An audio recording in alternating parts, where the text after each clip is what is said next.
Today is Tuesday, December 22nd, 2020. Coming up on Roland Martin Unfiltered, broadcasting live from Atlanta. Black Voters Matter. They are battling folks still when it comes to making sure all of our votes counted. We will talk with co-founder Cliff Albright about Brunswick, Georgia. There was a hearing today. He'll give us the latest of those details. We'll also hear from John Ossoff, who voted earlier today, as well as talk to the president of Morris Brown College, where Ossoff was on campus supporting their efforts to regain their accreditation. We told you yesterday about the Kansas City Star's apology for their racist coverage over their history. Today we'll talk with folks from Kansas City to get their perspective on that. Also, Virginia Congressman Bobby Scott joins us to talk about the deal that Congress passed that will reinstate Pell Grants for incarcerated students and the forgiveness of more than $1 billion in federal loans to HBCUs. So we'll be discussing that. Plus, Jamar Mackey, the Virginia Beach man who was handcuffed at a mall while having a meal with his family, will join us to tell his story. All right, folks, also on today's show, my conversation with Dr. Kevin James, as I said, president of Morris Brown College, plus a new report that looks at racial disparities in the military shows that black service members in the Air Force are far more likely to be investigated, arrested, face actions, and be discharged for misconduct than other branches of the military. What's going on in the Air Force? Folks, it is time to bring the funk on Roland Martin Unfiltered. Let's go.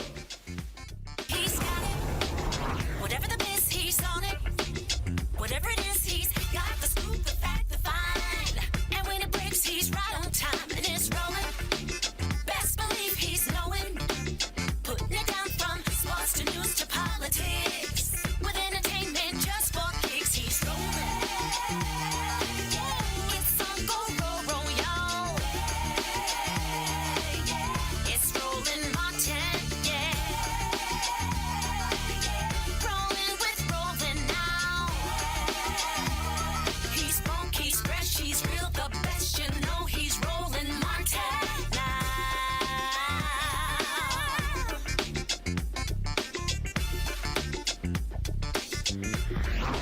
Martin.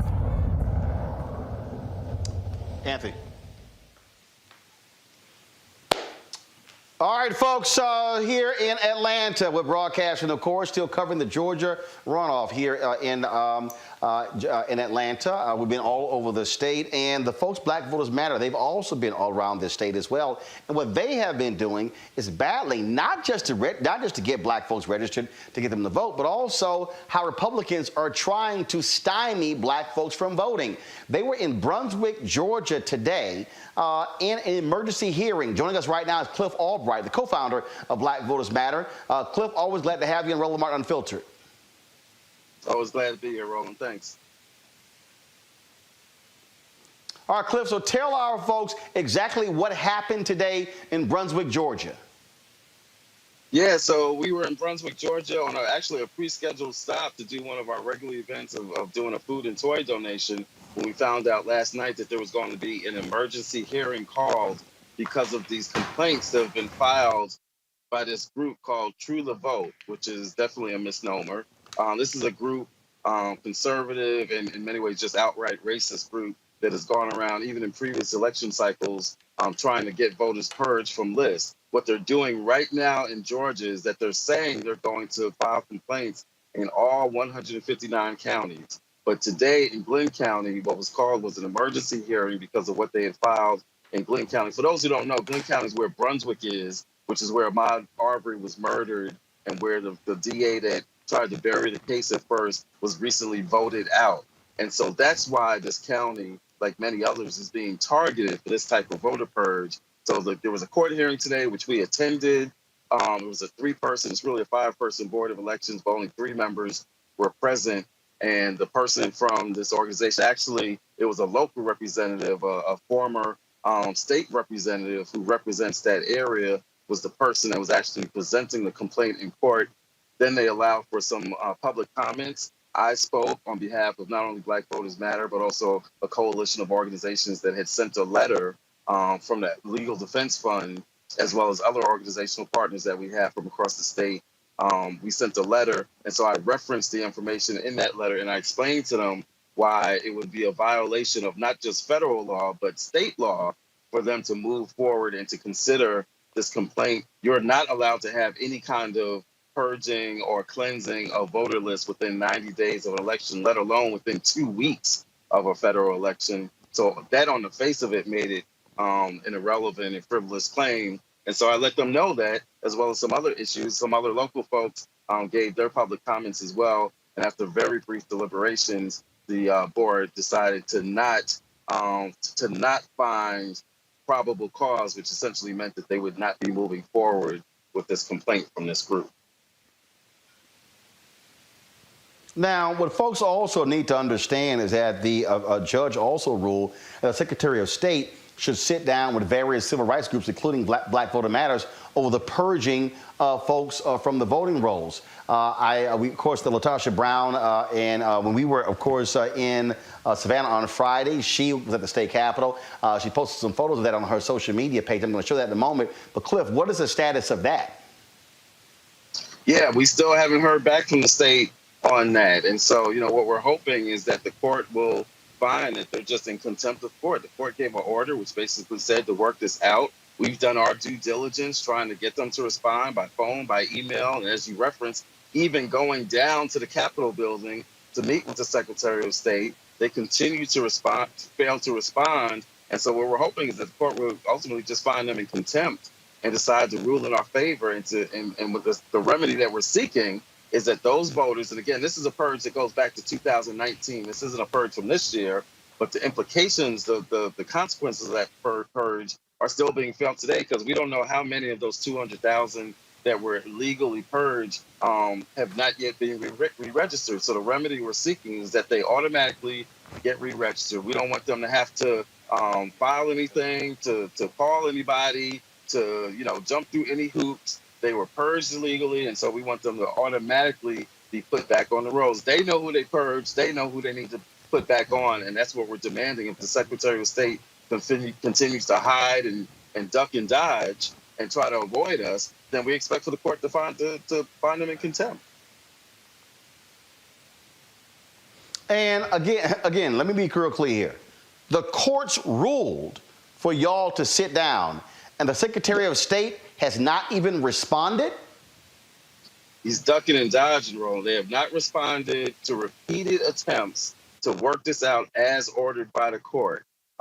There's really nothing else to be done. We can't do anything more. We essentially almost had to sneak into the Capitol building just to serve them with the papers, to serve them with the notice that we were trying to work this out and to have a discussion around it. And so there's really nothing else that we can do other than to wait for the court to decide that the Secretary of State is being non-responsive and they just need to rule in our favor. I mean, if one side is not going to present their information, is not going to follow the court order, we don't need to be dragging this out. And we're really concerned that that's what's going on here, that the Secretary of State feels that they could just drag this out, that at some point the courts will just have to decide, well, look, it's only 2 weeks left. There's nothing we can do. And so we know that that's the strategy. That's why we were aggressive in trying to meet with them. They're failing to respond. We think that the court needs to act now.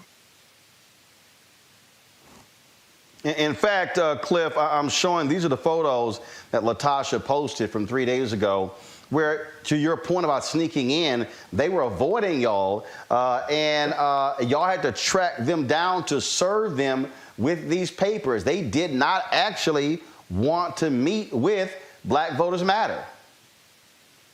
No, no. When they found that we were in there and had the papers to give them, it was like catching somebody with their hands in a cookie jar. They were pretty much like, "Oh, how you get in here?" Well, that's what we do. We find a way.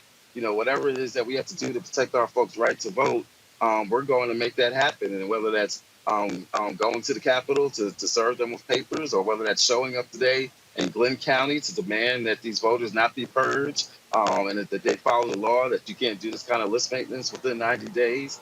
We're going to do whatever it takes to let them know that we're not standing by it. And what's important is that, especially in these rural counties, because the same thing they're trying to do in Glenn County, they're trying to do in counties all over the state. They're trying to do it. They already tried it in Cobb and it was shot down. They tried it in Muskogee, and that Board of Elections actually found that there was some probable cause to at least look into it. Doesn't mean that they're purging folks, but still, even looking into it has a chilling effect, right? It has the effect of intimidating voters with the thought that they might be asked, why did you change your address? Where are you going? What are you doing? Who are you voting for, right? And so they try to do these things in these rural counties. And part of why we do what we do, why we roll through in these communities with the Blackest Bus in America, is because we want our folks to know that they are not alone. And there are several people from Brunswick in that courthouse today who said, you know what, I thought I was going to be here by myself. I was so glad to see y'all. That's the kind of impact that we want to have in communities. We don't want anybody in our communities who's trying to fight for truth. We who believe in freedom shall not rest. We don't want folks to feel like that they're alone in these battles. So it was really important to us that we were there today, that we were in the Capitol the other day serving those papers, and we will continue to be in every county, wherever there are Black voters facing these issues. That's where we're going to show up, along with some incredible state partners. Big thanks to LDF for drafting the letter that was sent to the Glenn County Board of Elections today.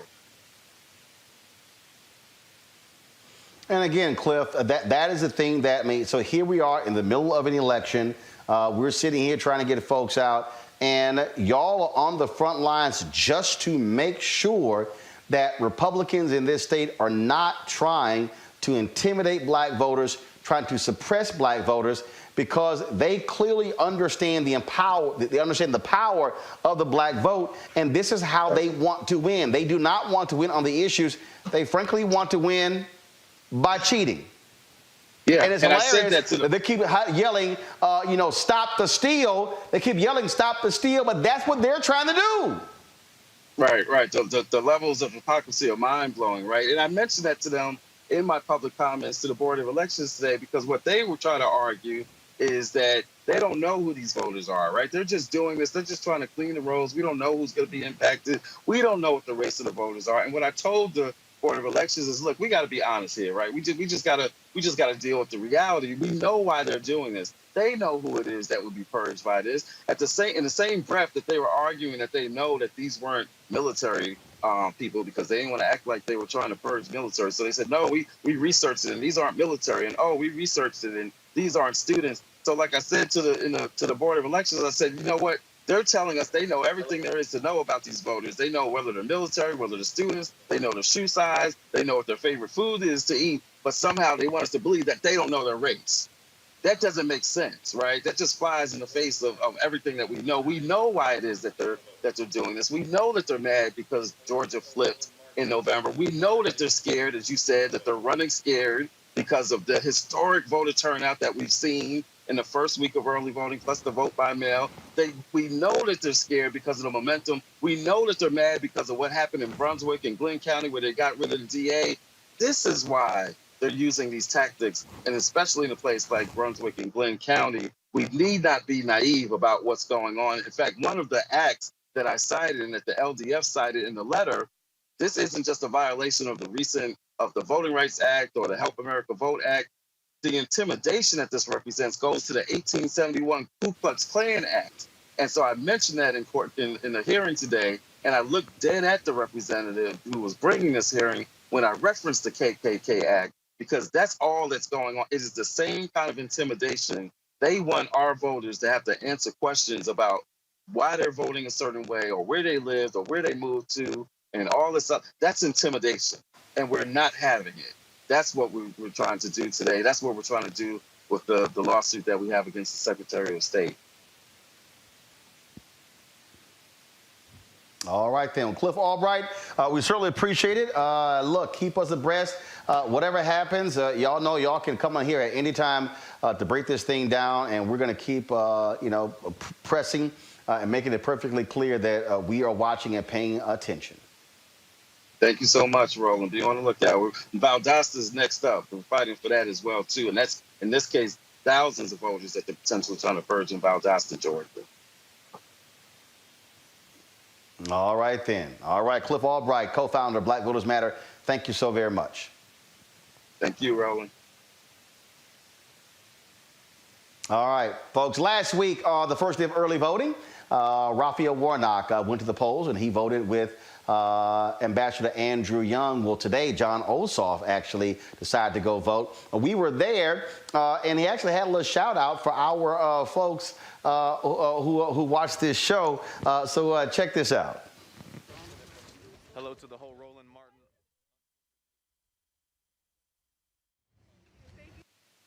As I said, John Ossoff met with a group of folks, not at the Metropolitan Library, across the street at a park. We were actually there covering that. He spoke to them. And also, he was joined by folks with the Millennial Civil Rights Project. They were there standing with him as he went and voted early today. And there should be, y'all should be seeing some video there of John Ossoff in the voting booth, casting his early vote. Last week, of course, Warnock voted. More than 1.3 million folks have voted early already, in-person voting. But in addition to in-person voting, also folks who voted early by absentee ballot. They have drop boxes in various locations across the country in order for people to be able to drop off their ballots if they don't want to stand in line. Now, of course, Republicans do not like those drop boxes at all. They don't like those drop boxes at all. And so what they prefer is for folks to stand in line. It was not a long line. In fact, Ossoff, he voted rather quickly compared to last week when Raphael Warnock voted. Was a lot more folks in line that first day. But again, it was good to see the folks out there at Metropolitan Library here in Atlanta, where he went and voted to cast his ballot. And of course, there are three races. Folks are voting on: his race against Senator David Perdue, Warnock against Kelly Loeffler, and as well as an African-American who is running for the Public Utility Commission. That's an important position. He would be the first Democrat elected in 20 years to that particular position. And so we're going to actually chat with him a little bit later this week. And so bring you Daniel Blackman talking about his important race. So these three runoff races are on the ballot. All efforts are out there to get folks focused on that. Now, after Ossoff voted early, he then went to Morris Brown College. Remember, we had the president on here talking about them pursuing a re-accreditation. And there, Ossoff talked about the importance of Morris Brown and what he would do for HBCUs if he is elected United States Senator. Here is some of that discussion. I want to point out it's been 8 months since the U.S. Senate passed any direct stimulus payments for the American people, and they've decided after 8 months of obstruction they're going to send $600. Well, for folks who are unable to make the rent, can't make the car payment, can't afford the prescriptions, behind on the bills, $600 is a joke. And the truth of the matter is that they don't care about regular people. If the most powerful investment banks in the country, stock valuations started plummeting overnight, they would jet back to Washington in 4 hours and pass legislation. But when it's ordinary people, when it's corner mechanics, small businesses, they held it up for 8 months and they cut it in half to $600. I would have voted for the bill, but it's a joke. $600? Mm-hmm. So we need to reorient the mindset of our elected officials toward helping regular people, and that has to happen at the ballot box. And the polls are open right now. Right, there you go. And let me be clear that President James and I were discussing this back in the spring. We were talking about what Georgia's United States Senate offices can do to help accelerate the process of reaccreditation. Under your leadership, Mr. President, that applications be accepted. They'll be here in January, and it may be as soon as the springtime that Morris Brown will be eligible for those kinds of federal grants. So expanding the Pell Grant program should be non-controversial. when I debated my opponent, I'm not going to get too partisan here at an educational event, but I'll just say this. When I debated my opponent in Savannah, back when he would debate me, and I was arguing for expansion of the Pell Grant program, he denounced that as socialism. Expansion of the Pell Grant program, college affordability. Bishop, have you noticed that there's always money for tax giveaways for wealthy donors? There's always money for bank bailouts. There's always money for war. But then when you start talking about making college affordable for young black people in this country, suddenly the country has no resources. It's about priorities. Yeah. And Morris Brown and HBCUs must be among the highest priorities for political leaders. It's been too long since political leaders talked about ending poverty in America. We've become, I think, too cynical. Yes. Unwilling to dream about what's possible. We should not accept that poverty and homelessness are inevitable or necessary in our society. As long as there are poverty and homelessness, we are failing as a people. So we need to once again talk about ending poverty in America, talk about ending homelessness in America. The problem of gentrification in the urban core of this city. And again, I want to observe the discrepancy between the level of public resources invested in entertainment and the level of public resources invested in education. As people are forced out and as black communities are forced out of the center of this city by the rising property taxes, our government's failure to invest in transit, in transportation, and in affordable housing means that people are living far from where they work and can barely put a roof over their heads. And that's why we need an infrastructure and jobs bill as part of a relief effort after COVID-19 that will include investments in transit and transportation and in affordable housing. I believe that was our last question for our time today. Sir, we want to thank you again for being here today. Thank you. You know, just for the media to know, an invitation went out to everyone, and you were the only one that responded. And so we want to thank you for your investment into HBCUs, specifically here at Morris Brown College. Morris Brown is back. We're going to bring this institution back stronger than ever. The only black college in Georgia founded by African Americans, for us, by us, and an institution that is a haven for hungry souls. We don't turn folks away. Anyone who deserves an education, anyone who wants an education, the doors are open here at Morris Brown, and we appreciate your support. As soon as I leave here, I'm headed over to vote. So we encourage the entire community to please vote. And thank you so much again for being here today. Thank you. Thank you. Thank you. All right, that was John Ossoff on the campus of Morris Brown College there. And as I said, the university, they're focused on trying to regain their Mr. President, so when the campus more opportunity to talk to the Morris Brown president after that particular interview. Here is our conversation. Mr. President, so when the campus of Morris Brown, and this campus used to be larger. Yes. So, you know, what has changed now? Are you down to, is it what, a couple of buildings? Yes. So here at Morris Brown, we historically had 42 acres of land. During bankruptcy, we lost about 36 acres. Wow. So right now we have 3 buildings here at Morris Brown. Our administration building, which is now known as the Dr. Gloria L. Anderson Multipurpose Complex. We have Griffin High Tower Science Building, and then Fountain Hall, which is our historic symbol of the institution. Dr. W.E.B. Du Bois' office is on the 2nd floor. I was last here when the BET show The Quad shot on this campus. Yes.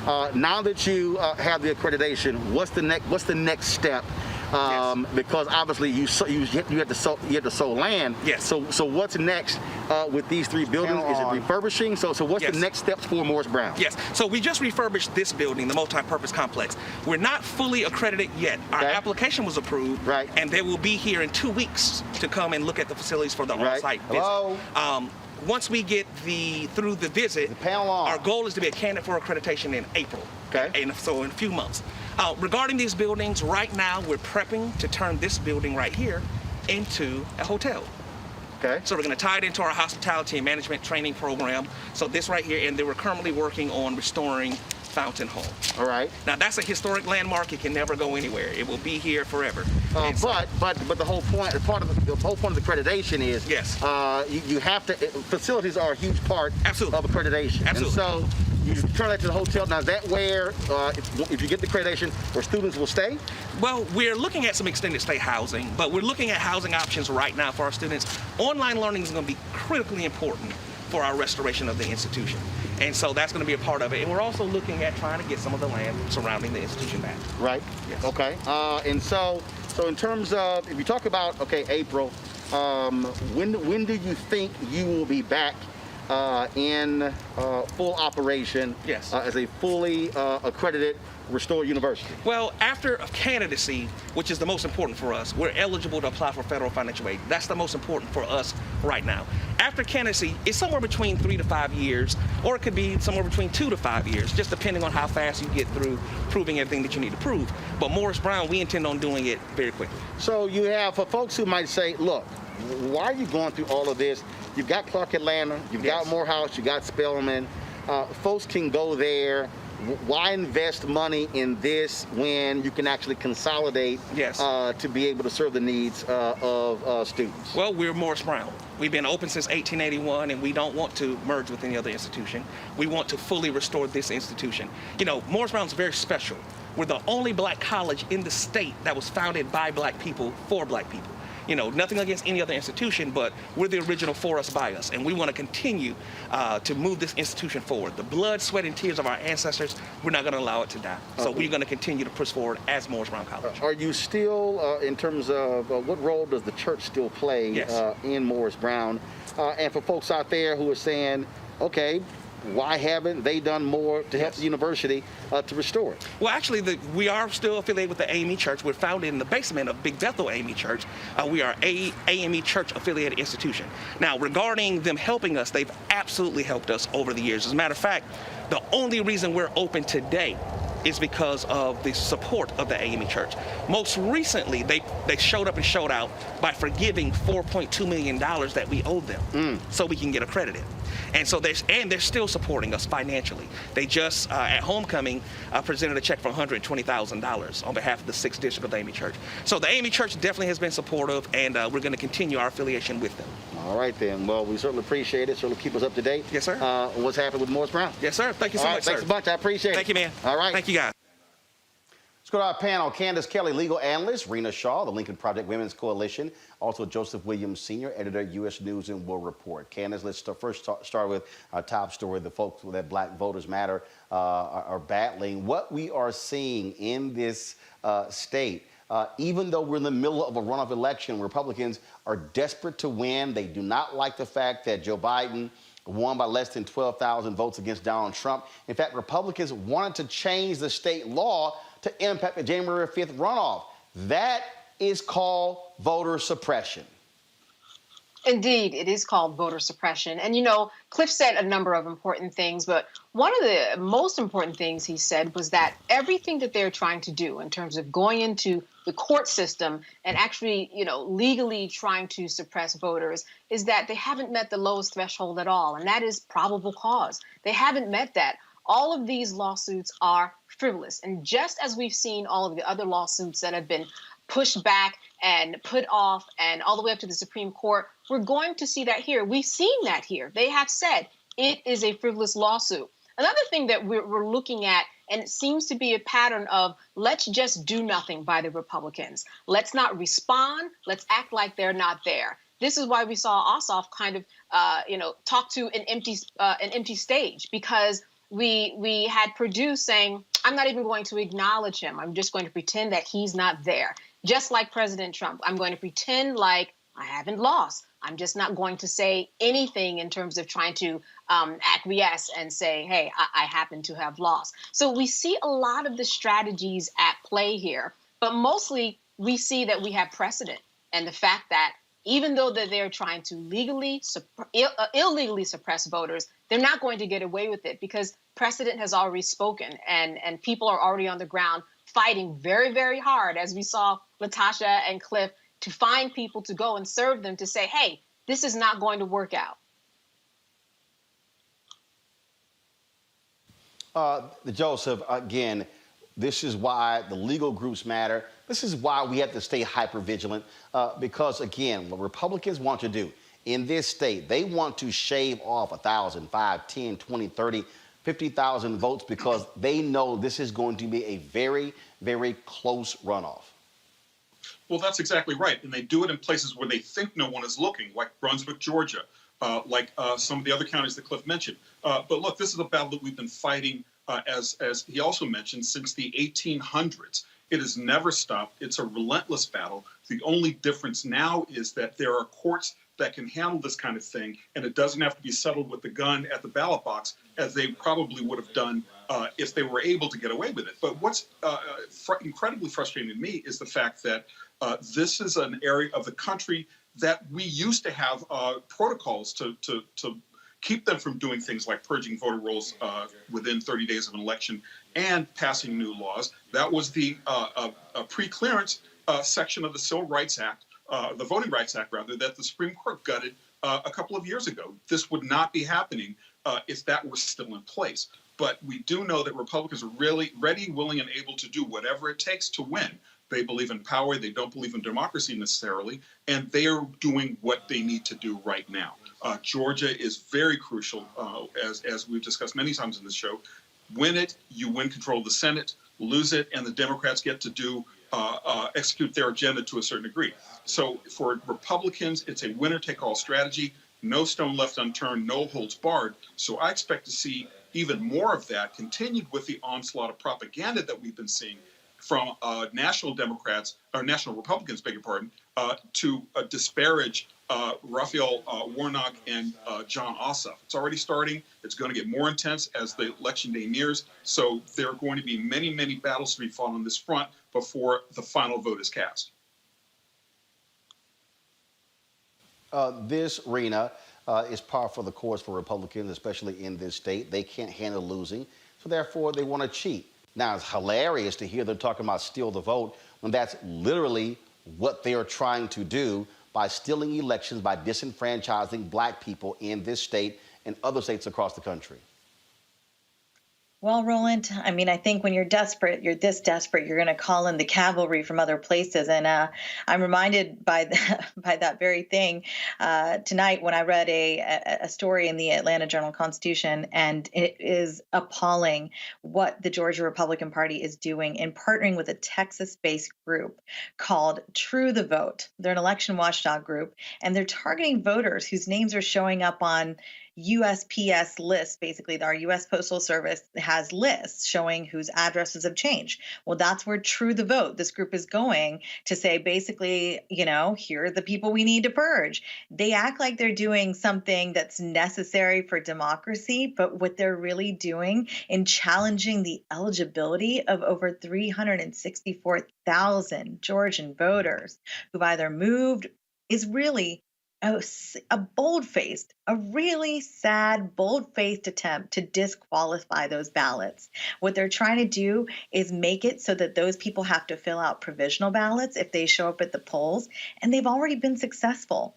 In Muskogee County, that very tactic that True the Vote has done, it's gaining traction. And in Muskogee County, 4,000 voters, if they show up at the polls, are going to have to fill out provisional ballots. This is so important to talk about. We need to talk to our neighbors in Georgia. If you're listening tonight, you live in Georgia, talk to your neighbors about this. This group is on the ground, and guess what? They're getting Republican political operatives in different counties to do this thing. How? They are basically questioning voters' residency and leaving decisions over whose ballot should count. They're leaving it to election boards. And what these operatives are doing by going to these election boards and challenging it, they're essentially saying, hey, look, we've got something here. So, look, the burden of proof is on the challenger for sure, but voters might be asked to provide information that shows their vote is actually valid. That is where this whole thing becomes murky, and this is why we need to stay vigilant. You are so right about that, because when they're desperate, the Republicans are desperate, they call in the cavalry, and what they're doing right now is just the most bold-faced attempt and to disenfranchise voters, and it's one of the oldest tricks in the book. It really is. And this is how they hope to win. Absolutely. And so what we have been doing, we're going to continue to focus, folks, on these issues, continue to shine a light on them because they are crucially important, again, as we begin to break these things down. Got to go to a break. We come back. We're going to talk about Kansas City. The local newspaper there apologized for years of racist coverage. We'll talk to black folks who are from KC about that. Also, we'll chat with Congressman Bobby Scott about changes in law which will now allow those who have served in prison to qualify for Pell Grants, but also the forgiveness of $1 billion in federal loans to HBCUs. And that Virginia black man who was handcuffed by cops while he was eating with his family at the mall, the cops have now issued an apology. We will talk to him right here on Roland Martin Unfiltered, broadcasting live from Atlanta. We are on the ground covering the Georgia Senate runoff races. We'll be back in a moment. If your vote didn't matter, you wouldn't have so many people trying so hard to stop you from voting. There is some value there. But even when you talk about that people are not paying attention to your issues, I can't pay attention to your issues if I don't even know you there. And the only reason people are going to know you there is when you show up to the polls and vote. That's when that power manifests itself. But as long as you stay home, as long as you're making excuses, then guess what? You will always experience these issues that we're experiencing today. And another thing, don't get caught up in the candidates, right? There's no such thing as a perfect candidate, but you should be going to vote for the most important person, and that is you and the one you love. You talk about you'll fight for the one you love. You're willing to die for the one you love. You need to ask yourself, are you willing to vote for the one you love? Because if you don't, there's going to be somebody's neck on yours pretty soon. Daring to demand the right to vote for black Americans. In Selma, Alabama, 55 years ago, John Lewis was nearly killed as he and hundreds marched across this bridge. That movement's courage secured the Civil Rights Act and the Voting Rights Act, but the promise of equal justice in America remains unfulfilled. So together we'll fight for a new Civil Rights Act and a new Voting Rights Act to ensure equal justice for all, no matter the color of our skin, to end racial profiling and police brutality, and to stop anyone from suppressing the sacred right to vote. Congressman Lewis gave me my first job. He instilled in me the conviction to fight for justice. He said to never give in, never give up, keep the faith, and keep our eyes on the prize. I'm John Ossoff. I approve this message.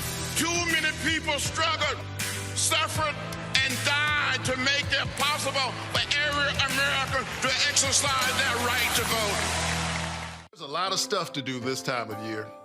Get the tree. Done. Hang the lights. Not yet. Wrap presents.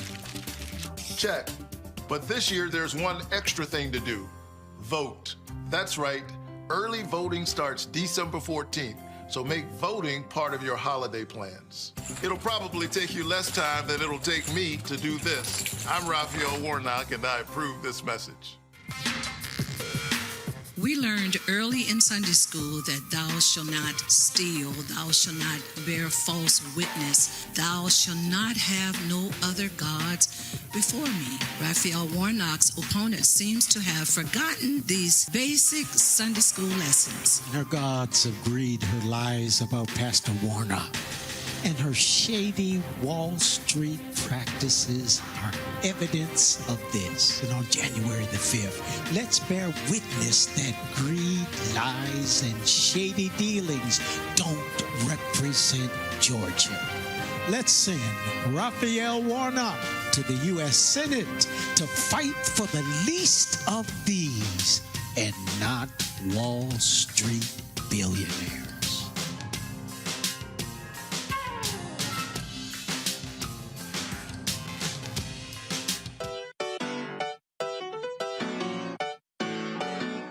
We got power.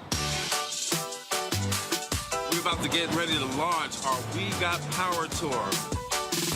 Cliff and I are going on the blackest bus in America. We're hitting the streets again. We're going to be going through at least 12 states, maybe more. I'm just really excited. Now, it's a little bit different this time because COVID-19, we've got to wear masks, we've got to be socially distanced, but we are very committed that we've got to get in the streets and inspire and encourage our people in ways that are socially distant. Ready to hit the road, ready to see our folks, ready to be socially distant, ready to mask up. On our way to Pennsylvania, we'll be there for 2 days, and then we're headed to Ohio to Cleveland. We're going to be just spreading a lot of love and building a lot of power. The very last day, we're going to be out here on the ground in these streets because our people need us. Can't stop, won't stop. Register to vote.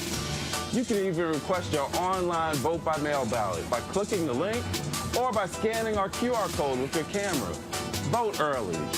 Vote today, because we got power.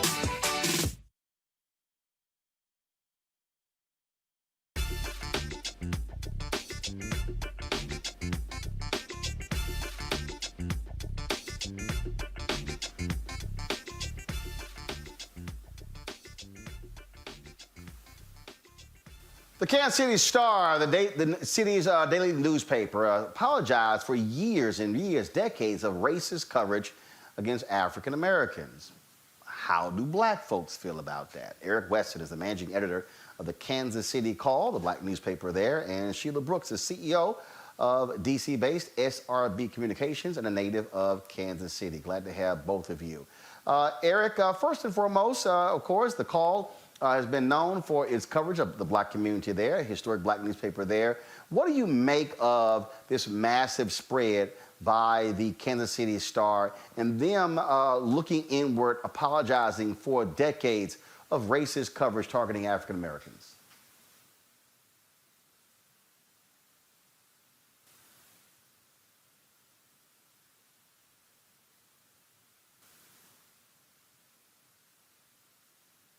Okay, let me know about Eric. Sheila, you there? I'm right here. Can you hear me? All right, so guys, let me know. Let me know we have the audio straight with Eric Weston. Sheila, you take that question there. Your thoughts on this big spread in the paper and that apology? Well, you know, Roland, African Americans have been disenfranchised because of those racist stories over the years. It's good to see leadership stand up, admit it. But we need to go the next step. We need to start hiring people who look like us, people who are in positions of power as editors as well as reporters, so that they can go out and cover these stories. And I guess my question to the Kansas City Star right now is, what's next? What do you do next? So all these years, you finally realized that this has been wrongdoing. How do you change that in your newsroom? What happens next? Eric Weston, managing editor of The Call, your thoughts? Well, I think that it's kind of a little bit too much too late. Where's the reparations in all of this? You know, it's one thing to say, hey, we're sorry, we won't do it again, but it kind of looks like it's, you know, we apologize, coming by our paper again, black people, because we're okay now. And it's one of the things, as I was telling the publisher and president of the Star, it's like the horse is already out of the barn.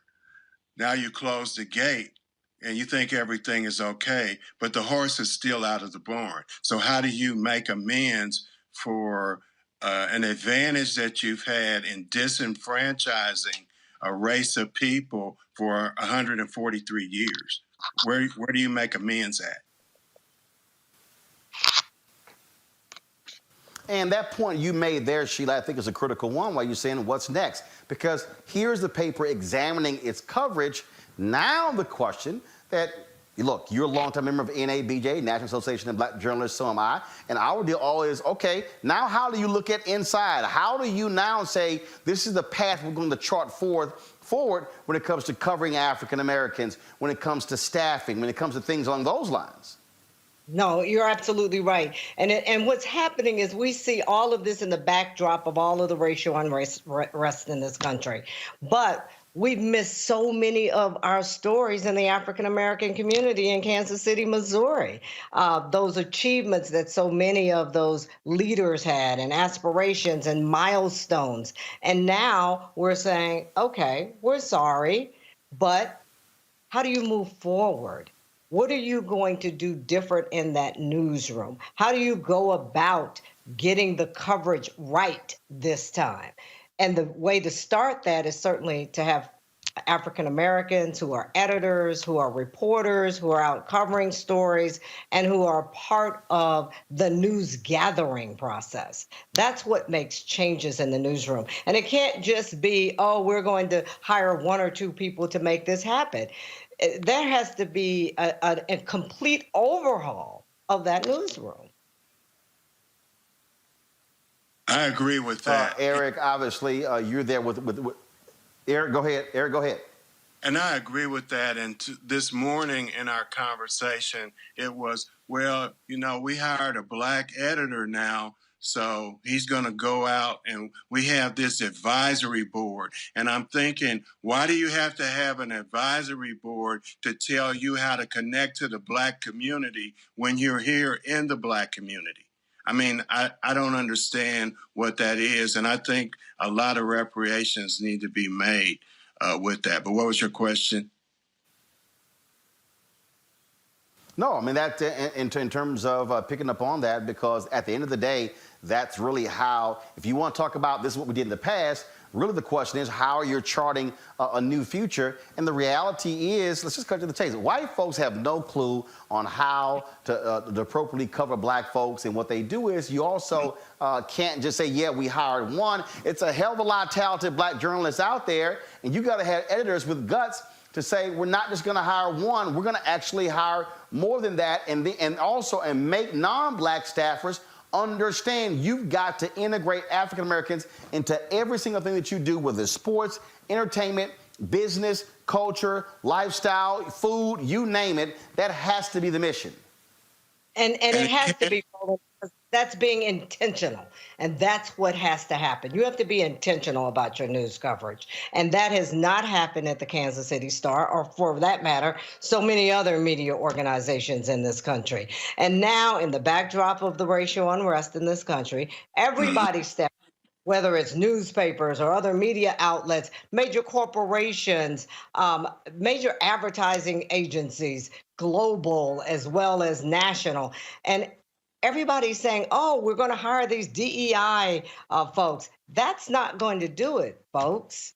That's not going to change content and change coverage. The only way that's going to happen is that you hire people who look like you and me, Roland, who look like all of us here on this newscast, and then it trickles down. You have to hire them so they can hire other reporters and photographers and all of those other folks that we're talking about. But then, since we're talking about coverage, what's going to change as you go out in our communities, particularly in the community of Kansas City, Missouri?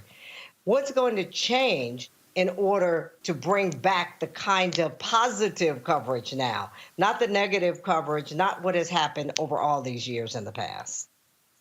And, you know, in addition to that, the hiring. Eric? Yeah. Mm-hmm. In addition to the hiring practice. Eric, go ahead. Okay. Can you hear me? Mm-hmm. Can you hear me? Yep, okay. Go ahead.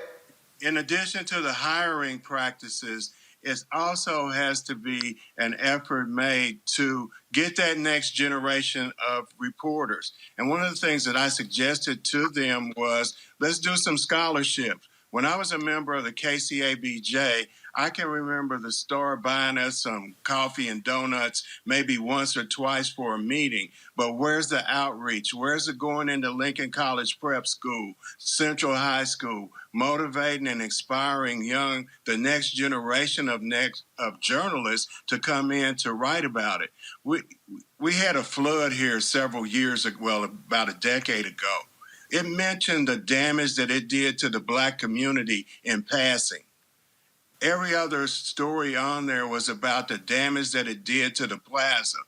When we had the unrest here in Kansas City several months ago, when they stepped foot on the plaza, it changed the whole dynamic of things. But that's what they reported. And if it wasn't for the fact of George Floyd, I doubt very seriously today if the Star would have written an apology and done this series. To me, the series is okay, fine, and good, but it just seems superficial, Roland. It's like Other newspapers have done that throughout the country, and I looked some of them up starting in June. They started doing it at the unrest of George Floyd. So again, my question is, if this is sincere, why did it take George Floyd for them to start talking about the practices that they've had for centuries?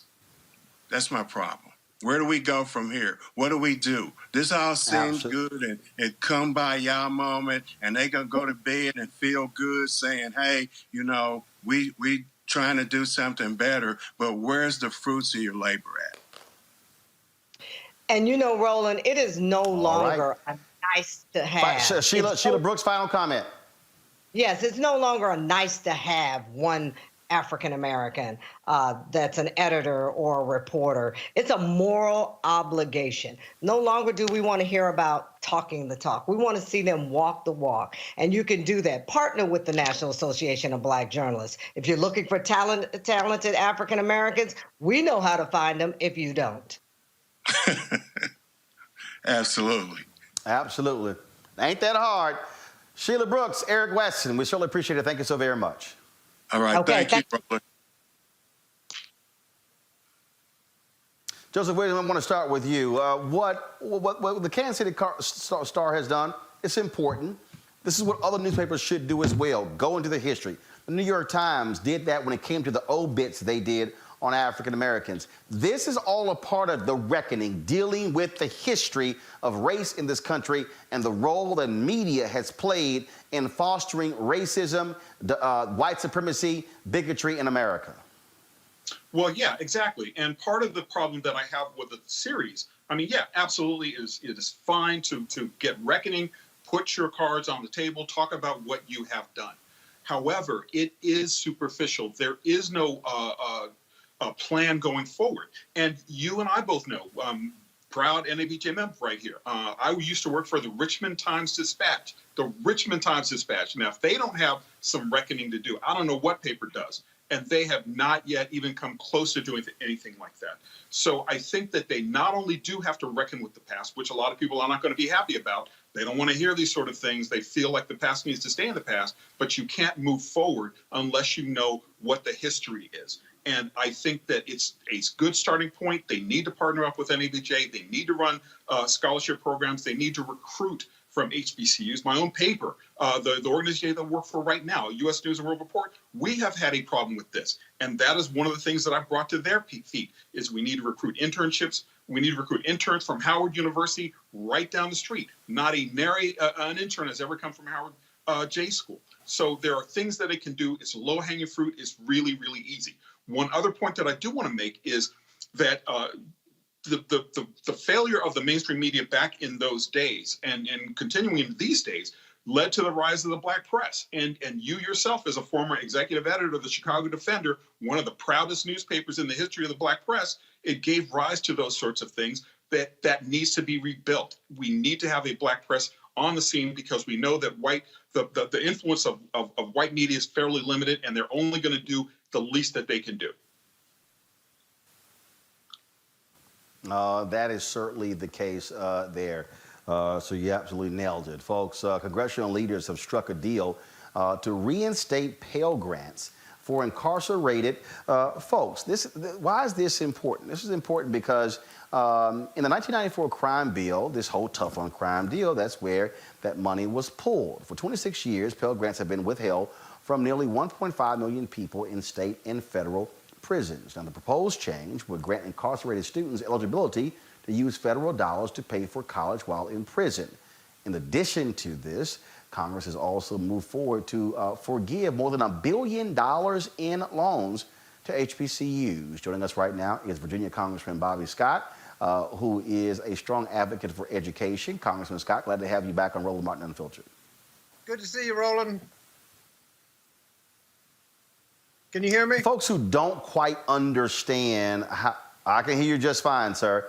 For folks who don't quite understand how big this is, this provision to deny Pell Grants to folks who were in prison or even those who even got out, formerly incarcerated, in addition to the banning of people from public housing, this had a tremendous impact in the 80s, 90s, and 2000s, the present day, on people who went through our criminal justice system, who were trying to get back on their feet, but frankly were being shut out of most avenues in order to do so. Well, anybody who's coming out of prison knows that you're going to have challenges trying to get a job. If you've got college degrees, that makes things easier. If you have job skills, that makes things easier. Unfortunately, in the 1994 crime bill, the rhetoric got out of hand, and they said, well, if you're in prison, you're not going to be eligible for a Pell Grant. That's counterproductive, because all the studies show that if you get a good education in prison, you're so much less likely to come back. And you say the government saves more money in reduced future incarceration than you spend on the Pell Grants. So it makes no sense to deny the prisoners Pell Grants, because we deny the government cost savings. In addition to that, it helps the prisons. People are busy studying. They're too busy to be messing around and causing havoc. But it's a big deal, because as you come out of prison, you will be able to get much more likely to get a job. And it's always amazed me, if you hold somebody in prison 3, 4, 5 years, 6 years, how do they come out as uneducated as they went in? That just makes no sense. And so the Pell Grants, I think, was a major step forward. It's, as you indicated, it's been about 26 years in denial. We've missed all the opportunity to educate the prisoners. We've seen people come back to prison, and we spent all that money because we didn't make the investments. But now in the future, we will be able to educate the prisoners so that they can take care of themselves and won't get in trouble, and much less likely to get in trouble in the future. A lot of groups support it. It's just tough politically. I saw one report that even the Chamber of Commerce supports it, because they're looking for workers. And if the workers come out of prison better educated, they'll make better workers. Well, but part of the problem here, Congressman Scott, is this whole nonsense of lock them up, throw away the key. They don't need services. They don't need any of these things. Well, what the hell is rehabilitation? What the hell is the point of spending $35,000, $40,000, $50,000 a year to imprison somebody, only to create an environment where they have to, frankly, come out? If I can't live in public housing and I can't get an education, and because of the box, I can't sit here and get a job, what the hell else do I have to do but to go back to a life of crime in order to live and survive? You're exactly right. And the old way of doing things was just to stick with the rhetoric, the poll-tested slogans and sound bites, and it doesn't have to make any sense. It just has to appeal to emotion and get you some votes. I'm delighted to report that Joe Biden has promised in his upcoming administration to take a much more enlightened approach. Prevention, early intervention, rehabilitation, making the investments that reduce crime and save money.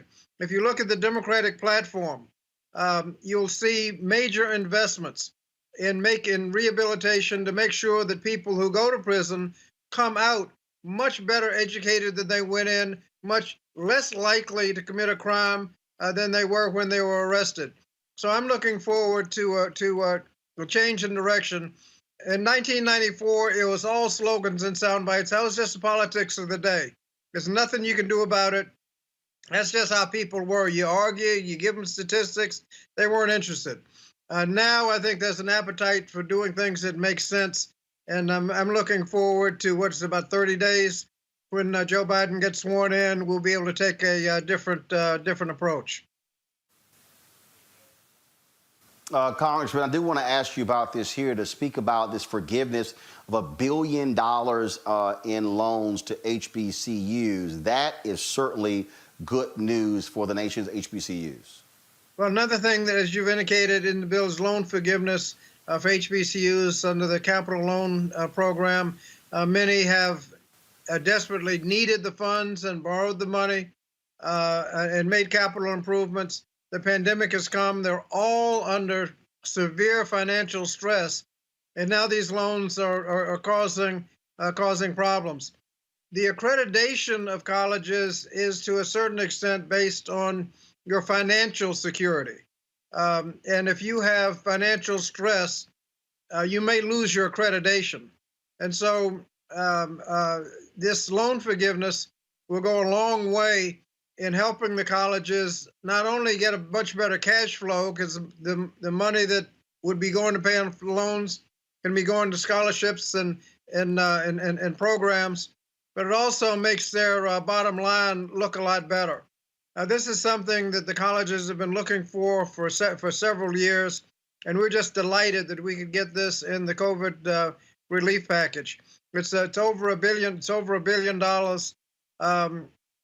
I talked to one college president, and that college will have loan relief in the amount of approximately $50 million. There's other things for colleges generally. With a set aside for minority serving institutions, HBCUs get a significant portion of that. So they'll be getting not only the loan relief, those that have borrowed money, but also the set aside under the college fund and be getting college money. So I think the HBCUs will be much better able to withstand the pandemic than they were before we passed this bill. Congressman, to that point, I was on the campus of Morris Brown College today. We're about to show some of that the aerial video. The president said at one point this was a university. They had 42 acres. They had to sell about 36 of those acres to pay off issues in the bankruptcy. They used to have a number of buildings. Now they're down to 2 buildings. They're trying to get their accreditation. They also have to restore those buildings. And so your particular point, that's what people don't realize. A part of the accreditation process is also how up-to-date are your facilities. And so this is one of the issues. I guess it was last year when Howard University experienced some issues with the heat pumps under the ground. They couldn't have students back in those dorms. That caused problems. And so we talk about educating our folks, but the infrastructure is another part of this. If you do not have quality buildings, and unfortunately you don't have the same endowments at HBCUs to be able to keep up with expenditures when it comes to facilities. So this loan forgiveness is a major, major deal. It's a big deal, and you have to go back to the definition of an HBCU. That is a college that was formed and existed during legal segregation. The state colleges were not getting the money that the white colleges were getting. The private colleges were not able to raise money because they were dealing with segregation in the community. And so that's the definition of an HBCU. It's not that the students there are black, but it is historically black, and it suffered under segregation. And this will go a long way in helping them recover from the vestiges of segregation, making sure that they can come forth and have a much better bottom line and address their students during this pandemic. A lot of students aren't coming back to college. They're seeing drops in enrollment, and that has been an additional problem caused by the pandemic. So this relief is really coming at a good time. This legislation, we're able to get a lot of things: the Pell Grants for prisoners, the loan relief for HBCUs. There's another provision that it's hard to even believe it was actually part of the U.S. Code, and that is that until the president signs the bill, there is a prohibition about using federal money for transportation for the purpose of school integration. It is illegal to use federal money in transportation for the purpose of integrating the schools. This is 2020, not 1953. And there's this prohibition that's been there since 1974, and we're finally getting that out of the U.S. Code. We have found that students do much better in integrated settings. Achievement gaps are lower. Everything is much better. Those that go to integrated schools, lower achievement gap, more likely to go to college, more likely to graduate, less likely to be poor after you later in life. And yet, the studies are showing that segregation in public schools is as bad today as it was in the 1960s and getting worse. And we're sitting up here with a provision like that in the U.S. Code. Well, it's the first step in trying to make things better. And that was in that removing that prohibition was part of the legislation, along with restoring Pell Grants for prisoners after 26 years, and after all of the relief that we'll be giving historically black colleges and other minority-serving institutions. Congressman Bobby Scott, glad to have you on the show. We appreciate that breakdown. What we're also going to do, Congressman, we're going to spend some time over the next 3 days. Everybody keeps talking about the COVID relief, but there's a lot of stuff in this bill. There's a lot of stuff that critics don't like, but I do think it's important for us to go through and explain to our listeners those things that are of benefit in this bill for African Americans. And so that's one of the things that we certainly want to do. We appreciate you coming on today's show. Good. Thank you. Thank you. Keep up the good work. Thank you, sir. Folks, got to go to a break. We come back. We're going to talk with black charter leaders. Are they happy with Joe Biden's choice for education secretary? Also, the brother who was handcuffed by Virginia police in a mall by eating with his family, wrongfully handcuffed. They've now apologized, but he also speaks out right here on Roland Martin Unfiltered. That is next. Back in a moment, broadcasting live from Atlanta. America is a complicated story of people building a more perfect union. And if you don't think there's been any change, you should sit down with Andrew Young. You should sit down from some of the folks in that generation who know the distance we've come.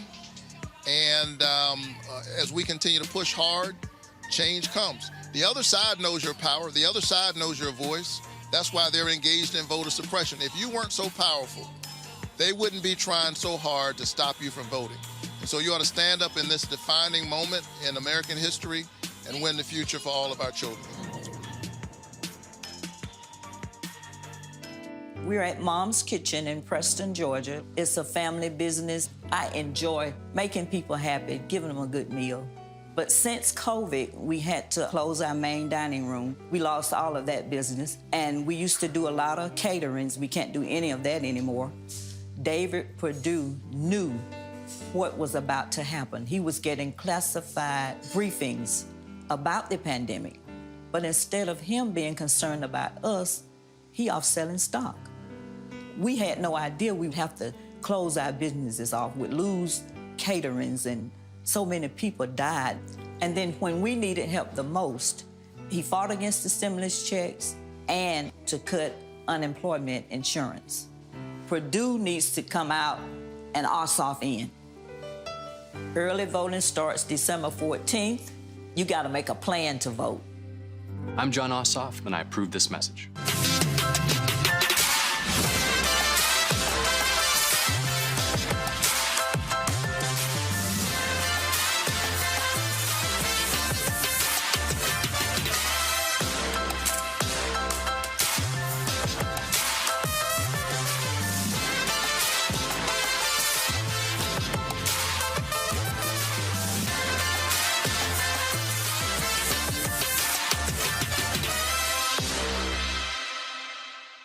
When you're 22, you absolutely do not expect to be diagnosed with cancer. You know that it can always come back. And that's why I'm supporting Raphael Warnock, because he understands that healthcare is fundamental to people's lives. I'm sick and tired of being represented by people who are actively working to take away my healthcare. Raphael Warnock fights for people.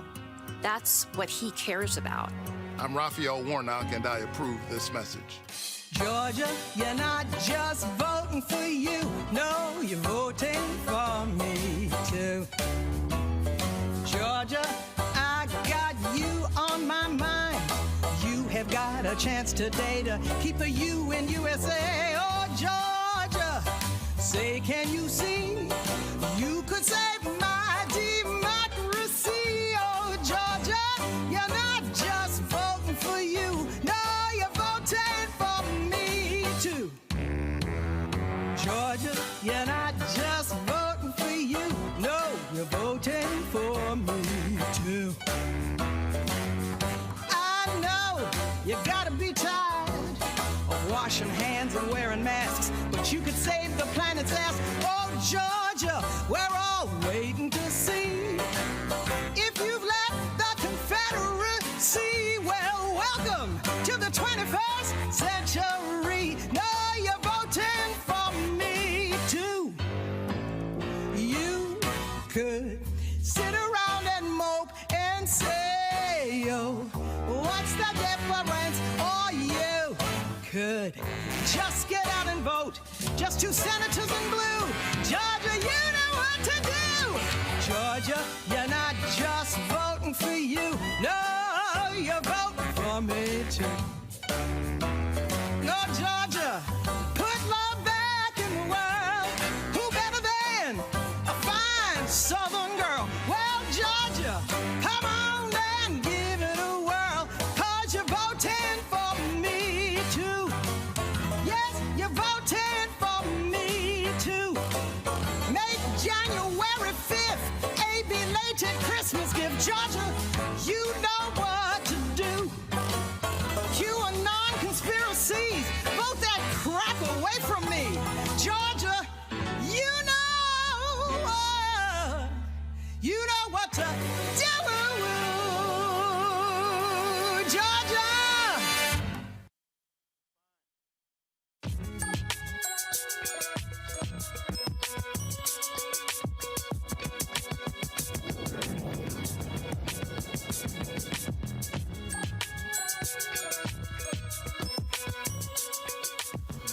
All right, folks. President-elect Joe Biden has chosen a new education secretary. He is Miguel Cardona. He's the Commissioner of Connecticut Public Schools, and he is going to be the education secretary under Joe Biden. Last year, the 45-year-old was named Connecticut's top schools official. If confirmed, he will have moved from an assistant superintendent to Secretary of Education in less than 2 years. Joining us right now is Dr. Steve Perry. He's the founder of Capital Preparatory School there in Connecticut. Also, they have a school there in Harlem as well. Knows this candidate quite well. Steve, we originally booked you and Margaret Fortune, President and CEO of Fortune School, she'll be joining us shortly to talk about black charter leaders' oppositions to 3 names are being floated, but they were not chosen by Joe Biden. Share with our folks your thoughts on this choice. Good choice, lukewarm choice, bad choice by Joe Biden to be education secretary. First of all, good evening, Roland. Keep doing what you're doing, brother. You are telling our story to the world, and we can never, ever, ever thank you enough. So first of all, thank you for that. Second, Dr. Cardona is a relatively new commissioner here in the state of Connecticut, and I'm favorable to him, not because he's been overwhelmingly supportive of school choice or because he's been overwhelmingly innovative. In neither case have we seen that. But in all fairness to him, he began his commissionership really in the midst of a pandemic. So we can only hold him accountable but for so much. We, meaning the NAACP and I, had spent the past 6 months attempting to work with his office to create a more robust opportunity for Black and Latin people to become teachers in the state of Connecticut.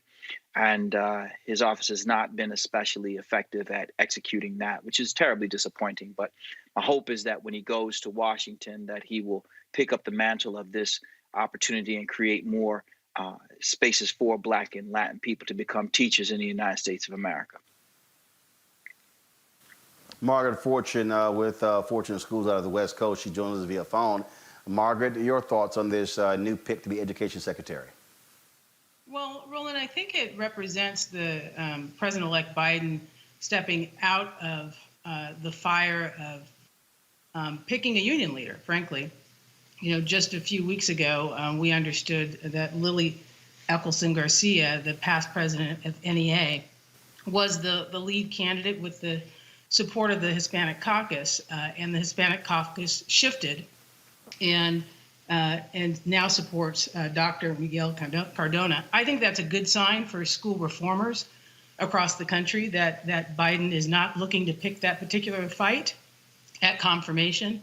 I think it's he has picked somebody who has a track record in public education, who is not looking to spend his time picking fights with charter schools, which are public schools, and that I anticipate will focus on getting schools reopened safely in Biden's first 100 days. And I think, Roland, that's an agenda we can all get behind, no matter what type of school you're leading. It's also important to I want to note, bring in Candace. Steve, go ahead.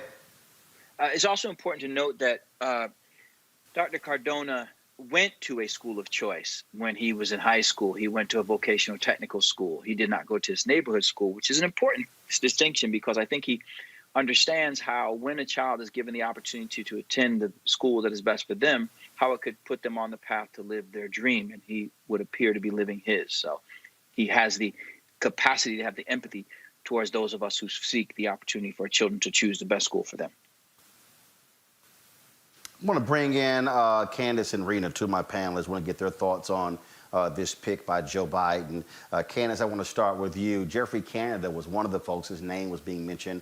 That would have been a really huge pick, an inspirational leader, a visionary, somebody who brings the passion as well, someone with a national profile. Would have been interesting as well. But to Margaret's point, on that point, union leaders really thought that Joe Biden was going to pick one of their own to be education secretary. He chose not to. Yeah, not only did he choose not to, but he chose someone who has been against unions in terms of opening up schools. Let's look at the numbers. Where are we now when it comes to the coronavirus? Everybody wants schools and malls and restaurants to open, but we're now looking at headlines of a virus that's mutated. So that's going to be a hump for him. On the other hand, we've got, Betsy DeVos in this very expensive helicopter view. And now you do have someone who's on the ground, walking, understanding what it really means to be in the system. He's got 2 daughters that are in the public school system. He was the youngest principal ever in the state at the age of 28. So he knows exactly what's going on. And I think that we're going to see a lot of good things from him. Certainly you had Republicans and Democrats who were wondering, well, who is this guy? But the thing is, they didn't necessarily hate him. They didn't necessarily like him because I think that they understood, let's wait and see from this guy what we're going to get. It's not a bad choice. We just don't know exactly what he's going to do because of his record. It is not a very long record in terms of the type of national attention that people have when it comes to solving these issues. But he certainly is in the trenches. And that's what somebody wants. They want somebody who's in the trenches. And as we know, all eyes are on Biden. He selected someone who is a person of color, and he selected someone that believes in the education system and fought hard in that he's the first person to have even graduated from college. So I think he understands it. And I think that a lot of people have a lot of high expectations for him, and we just have to wait and see if they're going to be met. Rena Shaw? Well, I think this is an incredible pick on so many levels because he's not very controversial. I think that's the beauty of this pick in essence, because he comes from a very unique background, being the product of public schools.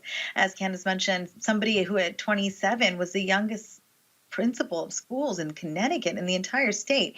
That says something. When you're a product of public schools and you've spent your career talking about how you want to strengthen those schools and you want to embrace the diversity that's out there, from people who grow up in projects to $500,000 homes, you really understand what needs to change about U.S. education. So I have full faith that Dr. Cardona is going to do that. Of course, I love the fact that he is the first Latino person to be appointed, not just state education commissioner as well in Connecticut.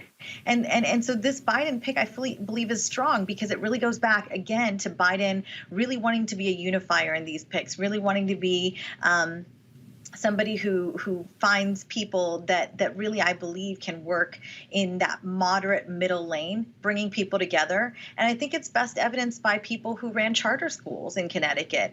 They say that he was very fair. He wasn't anti-charter. He wasn't pro-charter. He was incredibly fair from his post. And I think that is a beautiful thing. I'm somebody that really wants to see school choice enacted. I'm not a Betsy DeVos type, but I know the arguments that conservatives have brought lot against the U.S. Public education that we have and against the Department of Education in general. I know a lot of conservatives generally want to defund that department. Cardona, I think, is going to bring a tone in heading up that department that really unifies people behind the idea, again, of just we really need strong public education in this country because our students need to be able to compete with the superpowers that are rising in the world, like China and India. And those students out there, STEM is everything for them. I want to see that happen in our public schools here. Dr. Cardona is going to be a very good person in this role. I look forward to watching him grow. I'm not necessarily worried about a frankly controversial pick, Steve. I think big and bold is important, and I think what often happens is, and this happens a lot with president, and I go ahead and say this here, when we talk about, whenever you hear politicians run, you talk about the importance of veterans in the military, yet typically, frankly, presidents pick weak-ass people to be the head of veteran affairs in the department. When you talk about education, they always talk about, oh, education, I want to be the education president. It's the most important thing, but it's not considered to be one of those picks. To me, this is one of those things where, again, you put your money where your mouth is. If you really think it's a priority, you go big or you go home. And I would think that, I don't think Dr. Cardona would consider himself going big. I don't think Dr. Cardona would expect himself to be a person who comes in and revolutionizes education. The notion of public education is often spoken of in loving terms, but the public education system has failed Black and Latin people since its inception. So I'm not in a hurry to protect such a system, and I think it's foolish for anyone to defend such a system, especially knowing that it is currently destroying the livelihoods of millions of Black and Latin children. I want someone who understands what the data is telling us. The data is telling us when you provide children with the opportunity to choose a school that is best for them, they tend to do better in that school. Fact, just 15% of all schools in the United States of America are magnet and charter schools, yet they represent 65% of all the top performing schools in the U.S. News and World Report top performing high schools matrix. So why then wouldn't we create more opportunities like that? The reason is because we have this bizarre affection towards the neighborhood school, knowing that every single time it's come before the United States Supreme Court, what we find is that it is the epitome, meaning the neighborhood school, the epitome of racism and classism and removing the opportunity that children have. So my hope is that Dr. Cardona looks around and recognizes that other children want what he had, which is to choose the school that was best for him and then to choose the colleges that were best for him, not to be cordoned off into the schools that were just closest to his home. That public school idea is a dead animal that we need to let lie. Roland, I also think that this pick of Dr. Cardona signals that we may see more of the education policy, particularly in this time of the pandemic, being driven out of the White House. To your point, this is a pick who is an unknown, a relative unknown outside of course, the state of Connecticut, and who not long ago was an assistant superintendent of a school district with 9,000 students. By way of comparison, some of our largest school districts in the United States have anywhere from 50,000 to 500,000 students.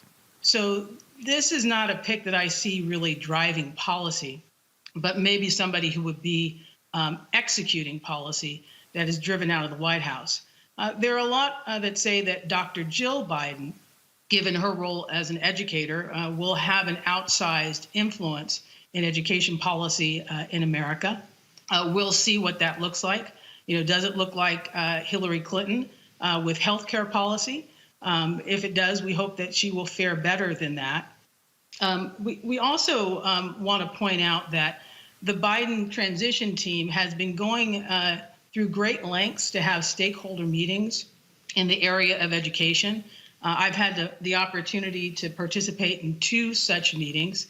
This type of pick tells me that they were listening. What we'd really like to see from the charter school space is an expansion of charter schools. like what we saw under President Obama, where charter school enrollment increased by 1.7 million students. But this time around, we'd really like to see an emphasis on leaders of color, Black and Latino leaders who are starting charter schools out of an act of self-determination. It is promising that we won't see a fight for confirmation like we would have with some of the other picks. Is this a pick that is like an Arne Duncan under Obama, where there's a clearly formed ideology there, and an education policy that's based on the work of icons like Jeffrey Canada with the Harlem Children's Zone? No. Is this even a pick like under Bush, with No Child Left Behind, where there's a clear policy there? No. I think we are entering into a stage of recovery and trying to figure out how we can reopen safely. I know that in California, where we have had a turn for the worse in terms of our COVID-19 cases and our deaths due to COVID-19, the schools have been steadily preparing for reopening. It is a curious thing without a national policy around reopening schools, how this is playing out at the local level. My local mall is open for business. My local retail operation is open for business, but the schools are not, even though we've gone through a tremendous amount of preparation and also had our plans reviewed by the county health department and meet with county health officials every week. There's a litany of things I can tell you that we have done to prepare to be able to operate. Not that I'm saying that is the first priority of every educator in America, and we certainly want to do it safely. But I think that there's a need for a national policy so that we can have some consistency rather than it playing out differently from one jurisdiction to the next.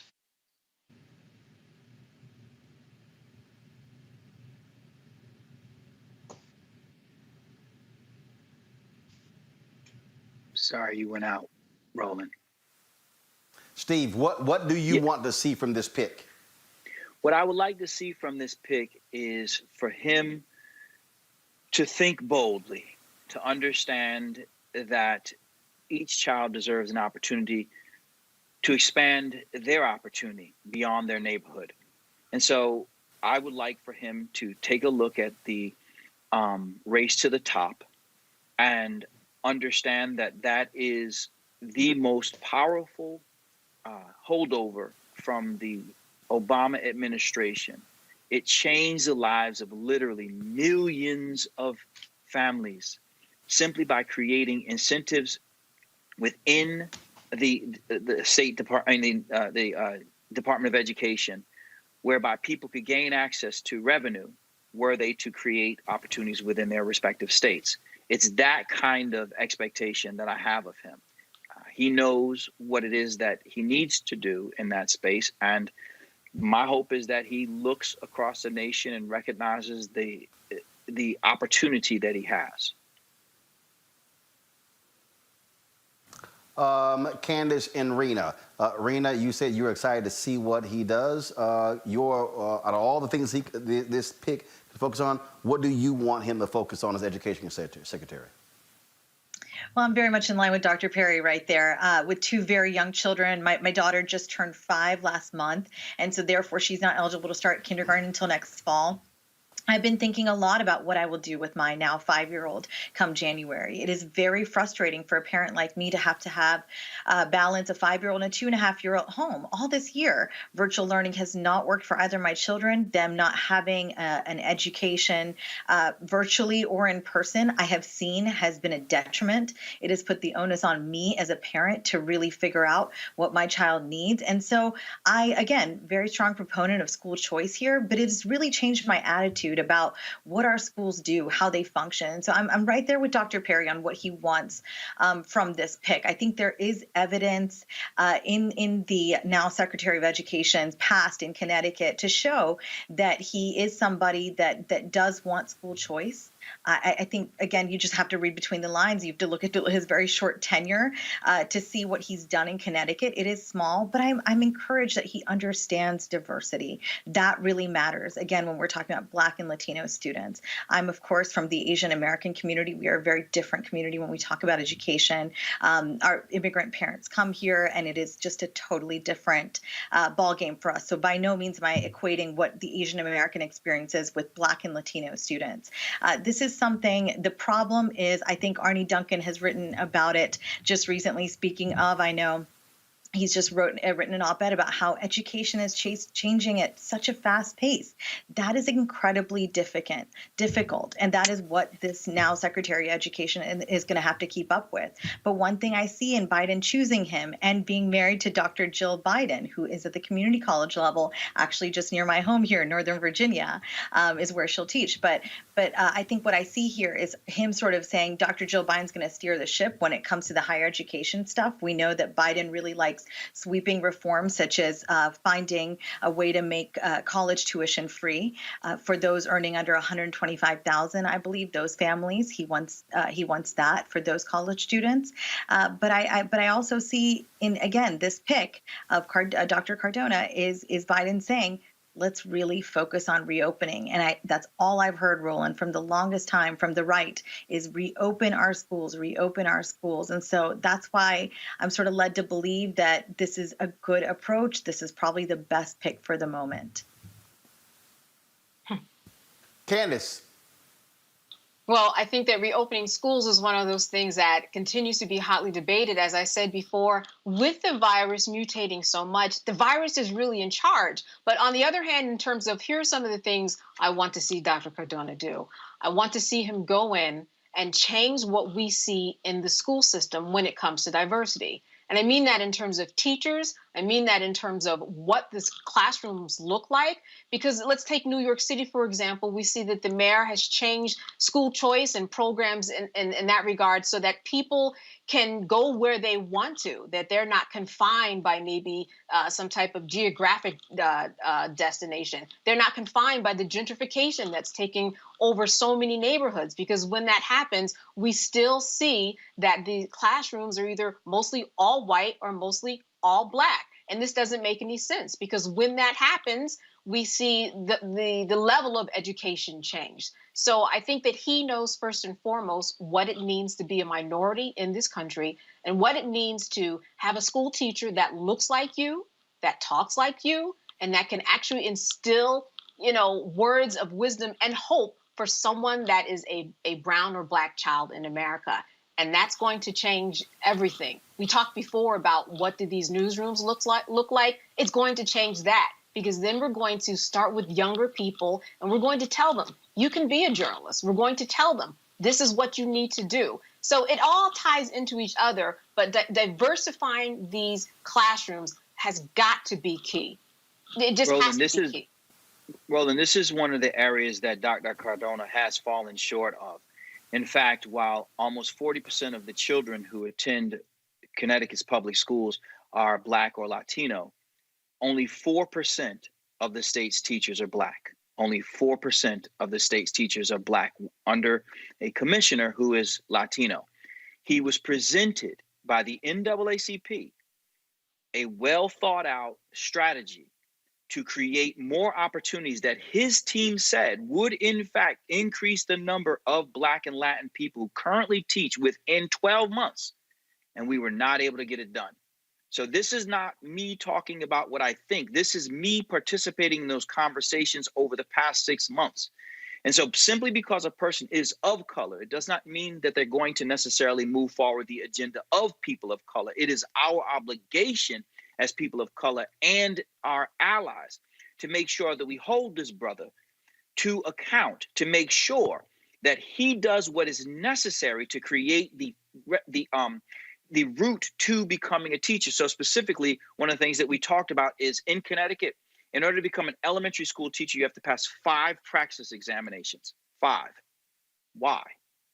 When we know the majority of African-American children go to schools in which they're not prepared for the state for standardized assessments. And so when they become college students, they don't become much more prepared. And when they graduate, they don't become more prepared either.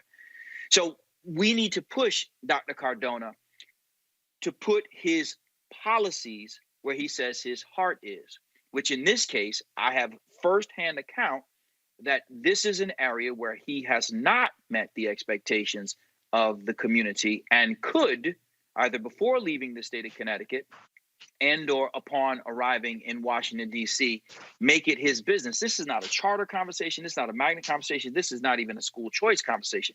This is an equity conversation, and one that is not being taken seriously throughout the rest of the country because too few people are in classrooms where the classes are taught by Black people. I'll finish here. In 70 of the 149 school districts in the state of Connecticut, you can go and not ever have a Black teacher. 70 in the state of Connecticut where Dr. Cardona is currently commissioner. It's unacceptable, and it can be corrected. Dr. Perry, I hear you on the issues completely, and I think you bring up some good points about data. But what I read is that Dr. Cardona has been focused on equity issues in some ways. I don't think he's been entirely deficient because under his tenure, Connecticut became the first state to require high schools to offer Black and Latino studies. It happened before he became commissioner, and it happened in the legislature. It had nothing to do with him. Well, thank you for clarifying, because I read it was under his tenure and that he was also chairman of a state task force that examined achievement gaps in those populations. So I'm not sure if I appreciate what you're saying. Don't have a quick, and I can tell accurate you, source. I like apologize. Senator Doug McCrory, who is the education chair in the Senate, and others made it their business. These brothers and sisters made it their business to make Connecticut the first state in the nation to require Black studies. But let's be clear, it's going to be taught by white people. So if 4% of the teachers in the state of Connecticut are Black, then who's teaching it? Steve Perry, Margaret Fortune, I thank both of you for joining us. Thank you so very much. Thank you. Thank you for having us. Folks, a new report from the U.S. Air Force Inspector General shows Black service members are more likely to be investigated, arrested, face disciplinary charges, and be discharged for misconduct. The report also found Black members of the force, of the Air Force and the Space Force are less likely to be promoted to higher enlisted and officer ranks. Although the report gives examples and data showing racial disparity exists for Black service members, the report does not give an explanation as to why Black service members are discriminated against. That's kind of important. Folks, going to go to a real quick break. We come back, we're going to talk with the Black man who Virginia Beach police handcuffed to question him, saying that he may have been using a stolen credit card. The man was eating with his family. He said he was embarrassed.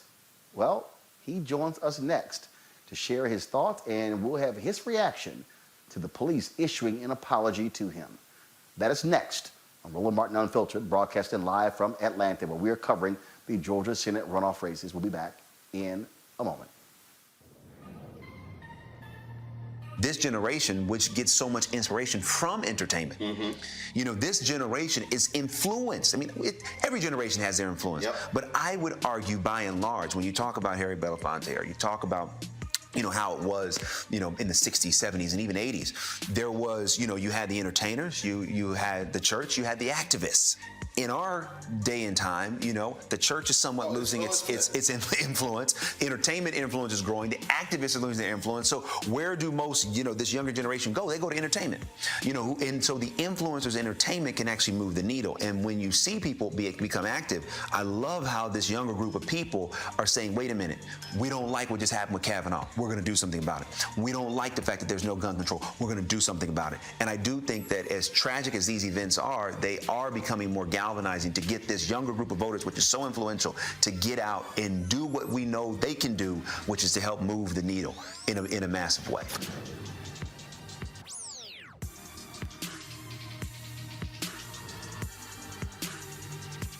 Folks, Virginia Beach police are investigating to see why officers detained an innocent Black man at the Lynn Haven Mall on Saturday. In a video shared online, officers are seen handcuffing Jamar Mackey, who was eating with his family in the mall's food court. Police escorted Mackey outside and said he matched the description of a suspect who was a Black male with dreads that was wearing all black and was with a boy wearing red.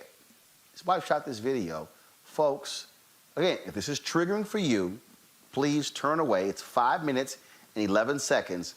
We wanted to show you the full video before we interview Mr. Mackey. Watch this. What did he do? We just my family. To talk to you, okay? But he did nothing. Y'all got the wrong person. We don't even have a black truck. A black truck, bro? We don't have a black truck. We just came to the mall. What did he say? But you know, I know. I record this. I'm taking it to court, bro. Okay, but don't snap. But what did he do? No, you gonna let me talk? You lucky you got these cuffs on me. Dave, don't snap. Take me to the front, yo. But what did he do? Take me to the front now. Can you tell us? We just came with our family. We don't even have a black truck. Get off me. Jamar, don't snap. Wait a second. Come here. Come report this. Report. Follow them. Follow them. What did he do? What are you doing? What are you doing? Get these blades straight to me, nigga. Jamar, what are you doing? Y'all fucking racist as fuck. We ain't here with our family. Are you serious right now, dog? What? No, y'all, this is so fucking embarrassing. Get these cuffs. We are with our family. I got my baby here, a newborn. Why do y'all have him? Get these cuffs. But what did he do? He didn't do anything. I know. Bro, got my ass. We with our fucking kids. You don't do that. That is so. You know what's going on in the fucking world today. We with our fucking kids. I'm going to jail. We don't do nothing. We stay in the house. He didn't do nothing. Do you know how embarrassing that is? Your man just said you can't fucking. He's still on me. Might be the wrong one. It is the wrong person. We told you. You asked him about a black truck, and we said y'all didn't even give him. Y'all didn't give him a chance to explain. You said, do you have a black truck? He doesn't. We don't even drive a black truck. That nigga's arrest me while I'm eating. With our fucking kids. What my? Okay, relax. No! You ask questions first, but y'all fucked up. You don't do that. We're with our kids, but you ask questions first. You didn't even give him a chance to ask a fucking question. No! You can't expect him not to be upset. He you can't expect him. We with our fucking kids in the mall. That is so embarrassing. Are you serious? But you ask questions. I get it if you thought you fit the profile of somebody else. But ask him a question. What's his name? You didn't even ask the question. Stop and come. You're gonna see me again. But you ask. You can't. But you don't do this. We're with our kids. You think he'll forget this? You think my son will forget this? And I would like to. I'm gonna know you will. Please, Jamar, let him take them off. Man came to arrest me while I'm eating, no words? And I would like to explain. No, ain't no explaining. Okay. You're free to go, and I would like to explain just get these fucking cuffs off me and don't talk to me, motherfucker. Yes, sir. Come on, let's go. I got your name. What's your name? Let's go. We're leaving. All right, I'm gonna see your ass again, bitch. It's all right. Just what's wrong with you, man? Arrest me while I'm eating, no questions. Don't move. Don't move. Explain to you what's going on. Wait, I don't give a fuck what's going on. I want to know. Explain it before you put the cuffs on me. Take him. Go ahead. Y'all go. Y'all go. Explain to me what happened. I want to know. We got a description of someone that was using stolen credit cards, okay? Stolen? That person I got it. Let me listen. Is a black male with dreads and was wearing all black and was with a boy that was wearing red. Okay? I could show you the case. He's wearing all black. So this is them right over here. Come on, yo. Black male with dreads. Another black male with red dreads. Boy with red. But the thing is, y'all. I sincerely apologize. It was a I mean, y'all just can't. That was so embarrassing. If he was using and then he had, man, are you putting me in handcuffs while I'm taking a bite from myself? Then I went to talk to him about it. I would have just taken him into custody and detained him, okay? Nah, bro. I understand it's embarrassing. Do you have a card? I sincerely apologize. I sincerely apologize. It's fine. It's all right. Do you have a card? And that's how y'all do. It was definitely stereotyping because things could have been handled in a different way. It definitely is. That's why we fighting for this shit now. I understand. Can I have a card This from how we somebody? get treated in 2020. In 2020. You can have a name. That's how I get treated, bro. You have the right to be upset, sir. That's why we fighting. That's why they fucking y'all up. It's all right, babe. It's all right. That's why, bitch. It's all right. It's fine. We leaving. I'll take a name and a number. 2020, nigga.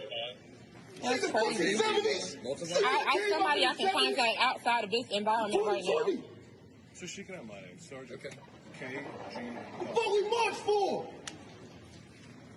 What we say Black Lives Matter? Black Lives Matter, that's what we say. Yes, sir. Look how y'all treat us. In front of people.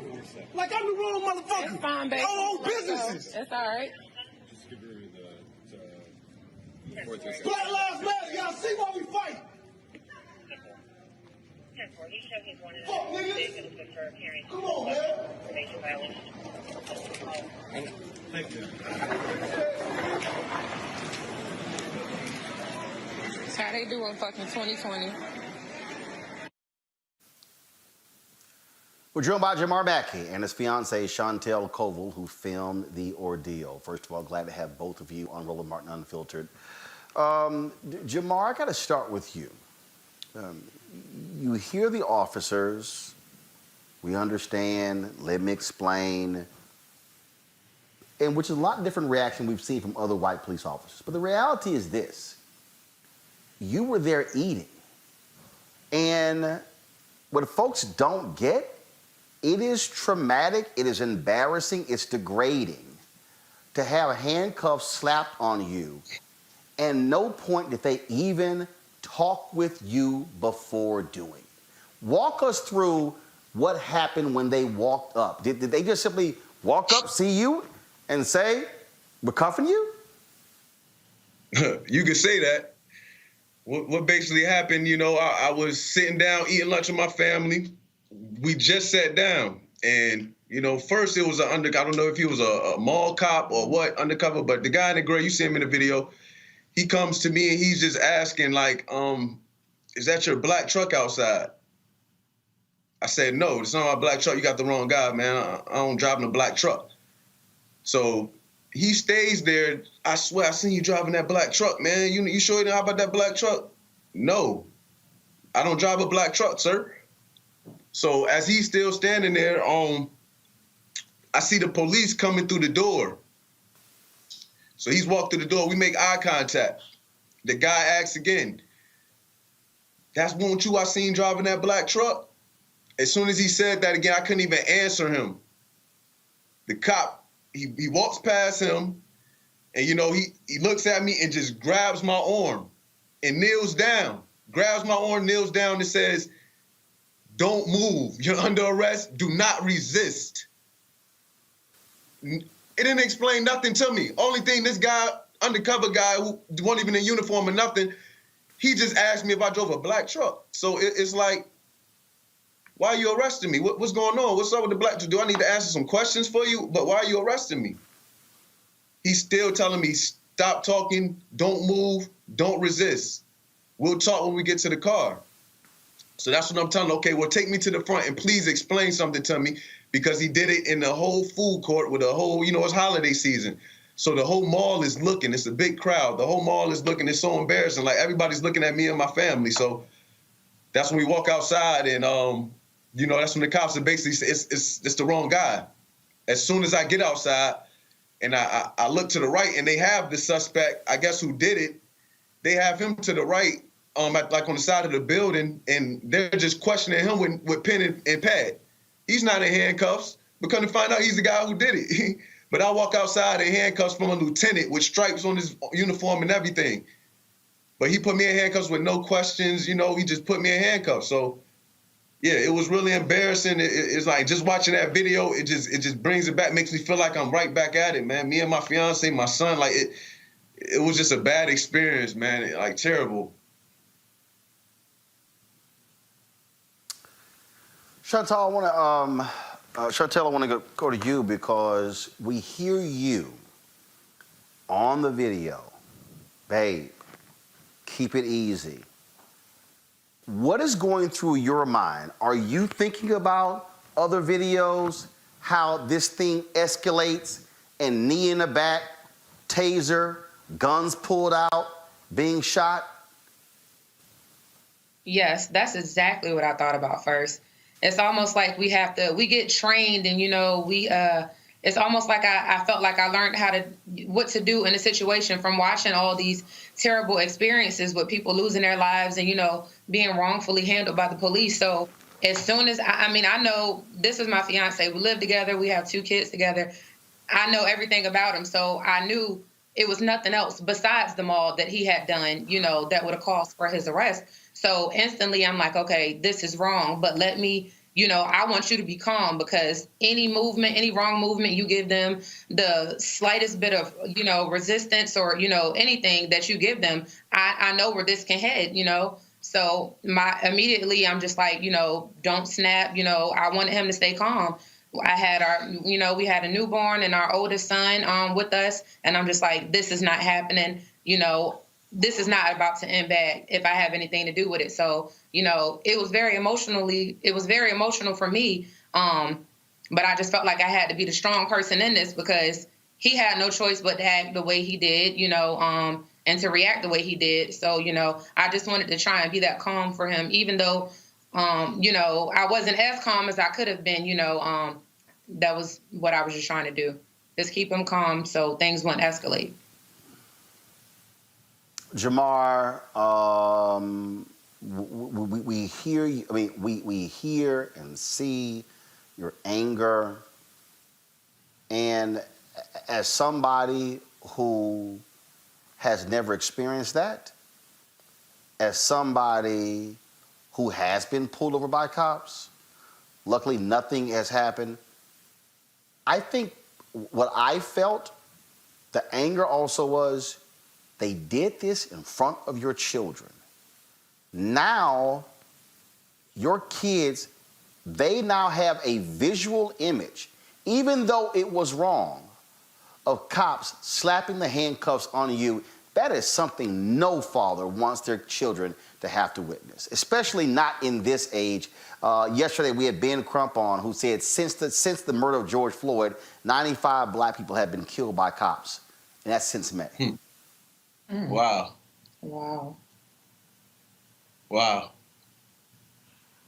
Yeah, Roland, this is big because, my son was sitting actually right next to me. He was sitting right next to me. He's seen the cop putting the cuffs on me. You might can hear in the video before the video. He's asking, what did he do?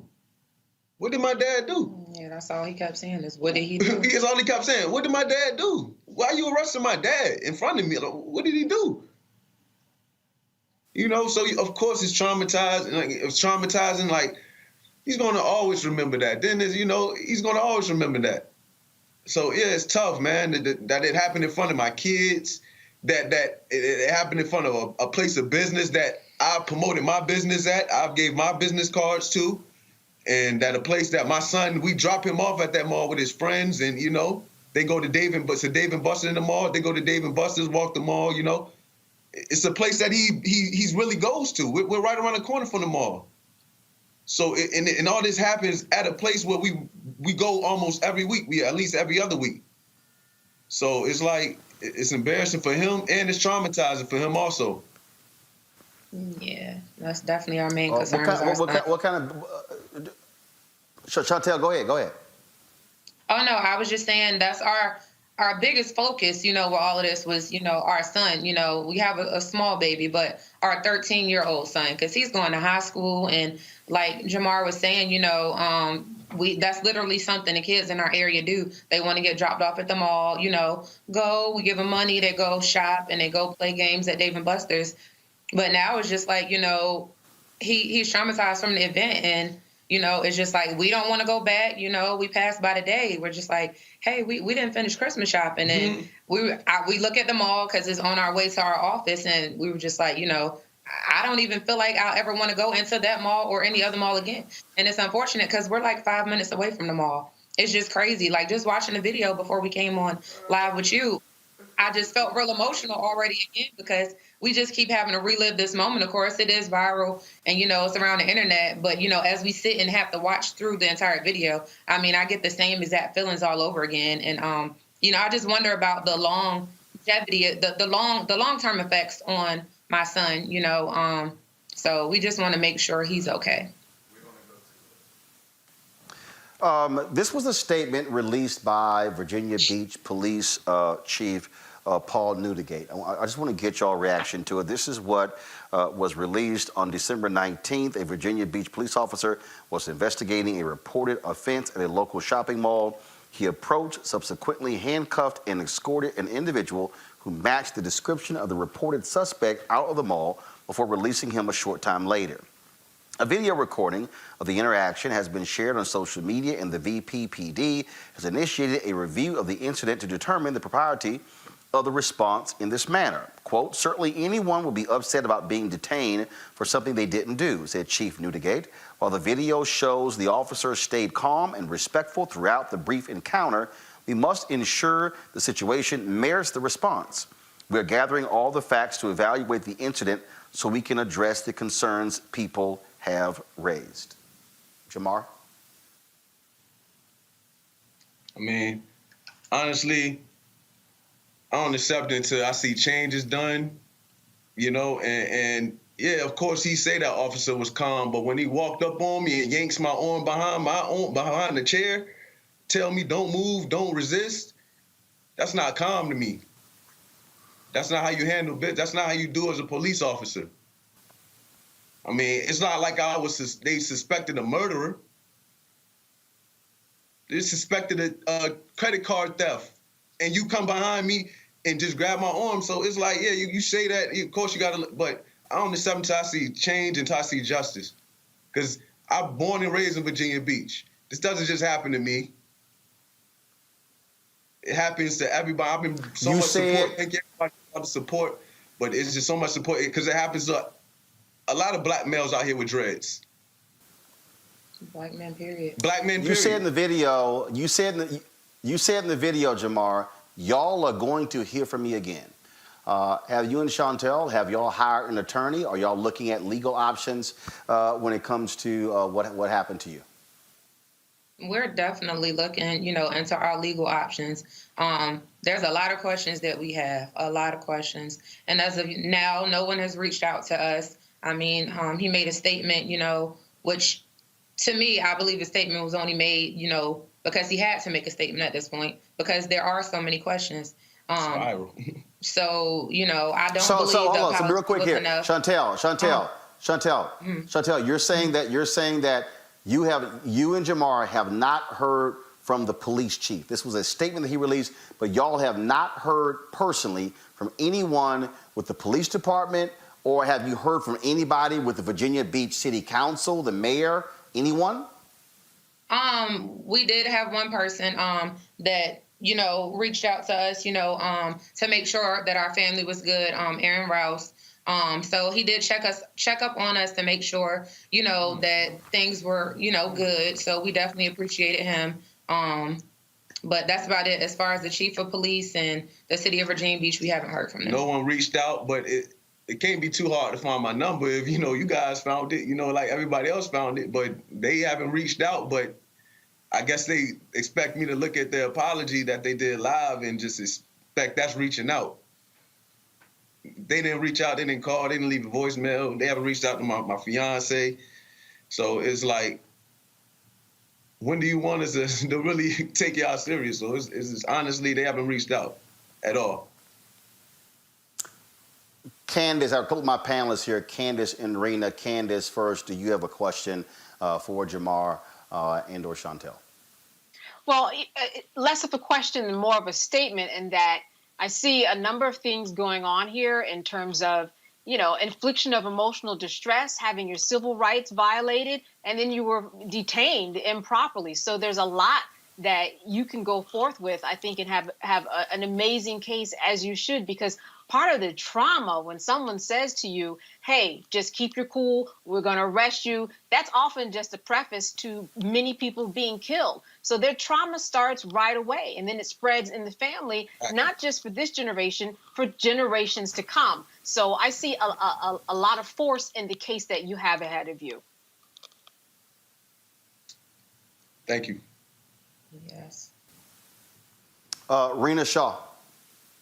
Well, Candace brings up excellent points, I think, and I think as a parent as well, I mean, my heart just goes out to you all. And obviously that video for me was extremely disturbing. I just really felt the pain of the moment, because that's what catching events like this that should be so rare in society, that's what these videos do. They open up sort of the experience. And I'm wondering for the both of you, how do you really walk away from this? How do you Well, let me back up for a second and say, I mean, is there anything that really hits your mind and makes you think that you could have done anything differently in the moment, communication-wise? Like, is there anything you would have said differently?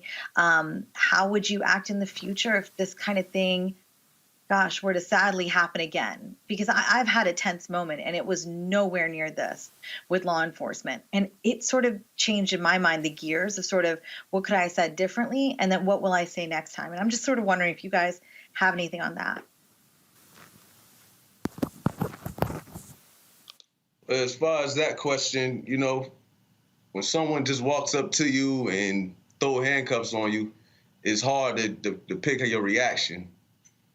You know, you can't just say, oh, let me be calm, or let me, you know, it just hits you there. Until it happens to you, you wouldn't know. So it's just like, of course, you know. It's easier said, you know, than done. Everybody wants to say, you know, and of course, if you asked us today, if you told us today that this was going to happen tomorrow, that's one thing. But you don't know, you know, you don't know until you're in that situation. And I believe that he had every reason to act the way that he acted, you know, with the situation. Jamari, I did have a question. I'm wondering, in terms of what the police chief or anybody on the force could do to make you whole, I think a lawsuit's coming. But in terms of right now, what's the Christmas gift you want from the force to make you at least try to make some progress in dealing with this? Well, one of the main things is I just hope that doesn't happen no more, where, you know, it has to be something changed where you can't just walk up on someone and put them in handcuffs without questioning them, especially when it's just a suspect. He's not, you don't even know if it's him or not. So it'll make a big difference, and it'll make a change if it's a law, something that comes in handy that you can't do that to anyone. Black, white. I think you hit the nail on the head. Do that. You can't do that, especially in front of someone's family. And then you don't have no mask on. It's COVID out right now. You have no mask on. You in my face telling me don't move, don't resist. And, you know, so it's like it should be laws. You can't do that, especially with COVID going on and everything going on right now. You shouldn't just be able to put your hands on somebody and put them in cuffs, especially put them in cuffs. And what kind of police work was this? Jamar, I mean, if they thought that, No, go ahead. I was going to say, what kind of police work was this? They were looking for someone who was riding a black van, right? Or a black car. All they had to do was quietly follow, if they chose, from afar to see if he got in a black car. I mean, it seems like there were a lot of options that, again, once you kick off somebody arresting you and just getting those feelings going in terms of, I don't know what's going to happen to me and I don't trust you because I've seen what happened to, you know, Ahmaud Arbery, well, then I'm scared. And so the reaction that you had, I think, was completely appropriate. I don't think that anybody would have acted any differently because your life was in danger. But I think it was also very poor police work. And I definitely agree with you. And I appreciate you for your support. Jamar, real quick, you said you have a business. What kind of business do you have? Well, I have Matrix Sanitizer Solutions. I do professional sprays for COVID, you know, flu, you know, with every disease going on. So that's what I do right now. And then my wife, she has her own healthcare, home healthcare, Matrix Healthcare. So, you know, we're just business owners. We're just trying to prosper. And, you know, like I said, I pass cars out in that mall. A lot of people know me in that mall from passing cars and me being in uniform in there. And you put me in handcuffs and walk me outside that mall in front of the whole mall. So it played a big part, you know, on me. That's why another reason why I looked at it like I'm a business owner. You know, you could at least question me or anything, you know? Yep. Well, Jamar Mackey, Chantel Koval, I know a lot of media folks have been trying to reach out to y'all. I certainly appreciate y'all accepting our invitation to talk here on Roland Martin Unfiltered. I know I saw one story, NBC News and others want y'all to talk. And so we appreciate y'all coming and talking to this Black-owned show first. Thank you. We appreciate you as well. Love your platform. Thank you. Yes, thanks for reaching out. I appreciate it. Thank you very much. Jamar Mackey, Chantel Koval. Thank you so very much. Thanks a lot. I want to thank Rena Shaw and Candace, as well as Joseph Williams, for being on our panel today. Great guest today, folks. This is why this show matters. The ability to be able to give folks like Jamar and Chantel an opportunity to share their story, not in a 3-minute package or a 5 or 6 minute segment, for them to really walk through and explain what happened to them, what they endured. That's why we need y'all to support what we are doing. We're here in Georgia covering the Georgia runoff race. We were on the ground today, live streaming when Jon Ossoff went and voted. We also, of course, were there for that news conference and discussion at Morris Brown College. You can see that entire conversation on our YouTube channel. It's all there. We live streamed that as well.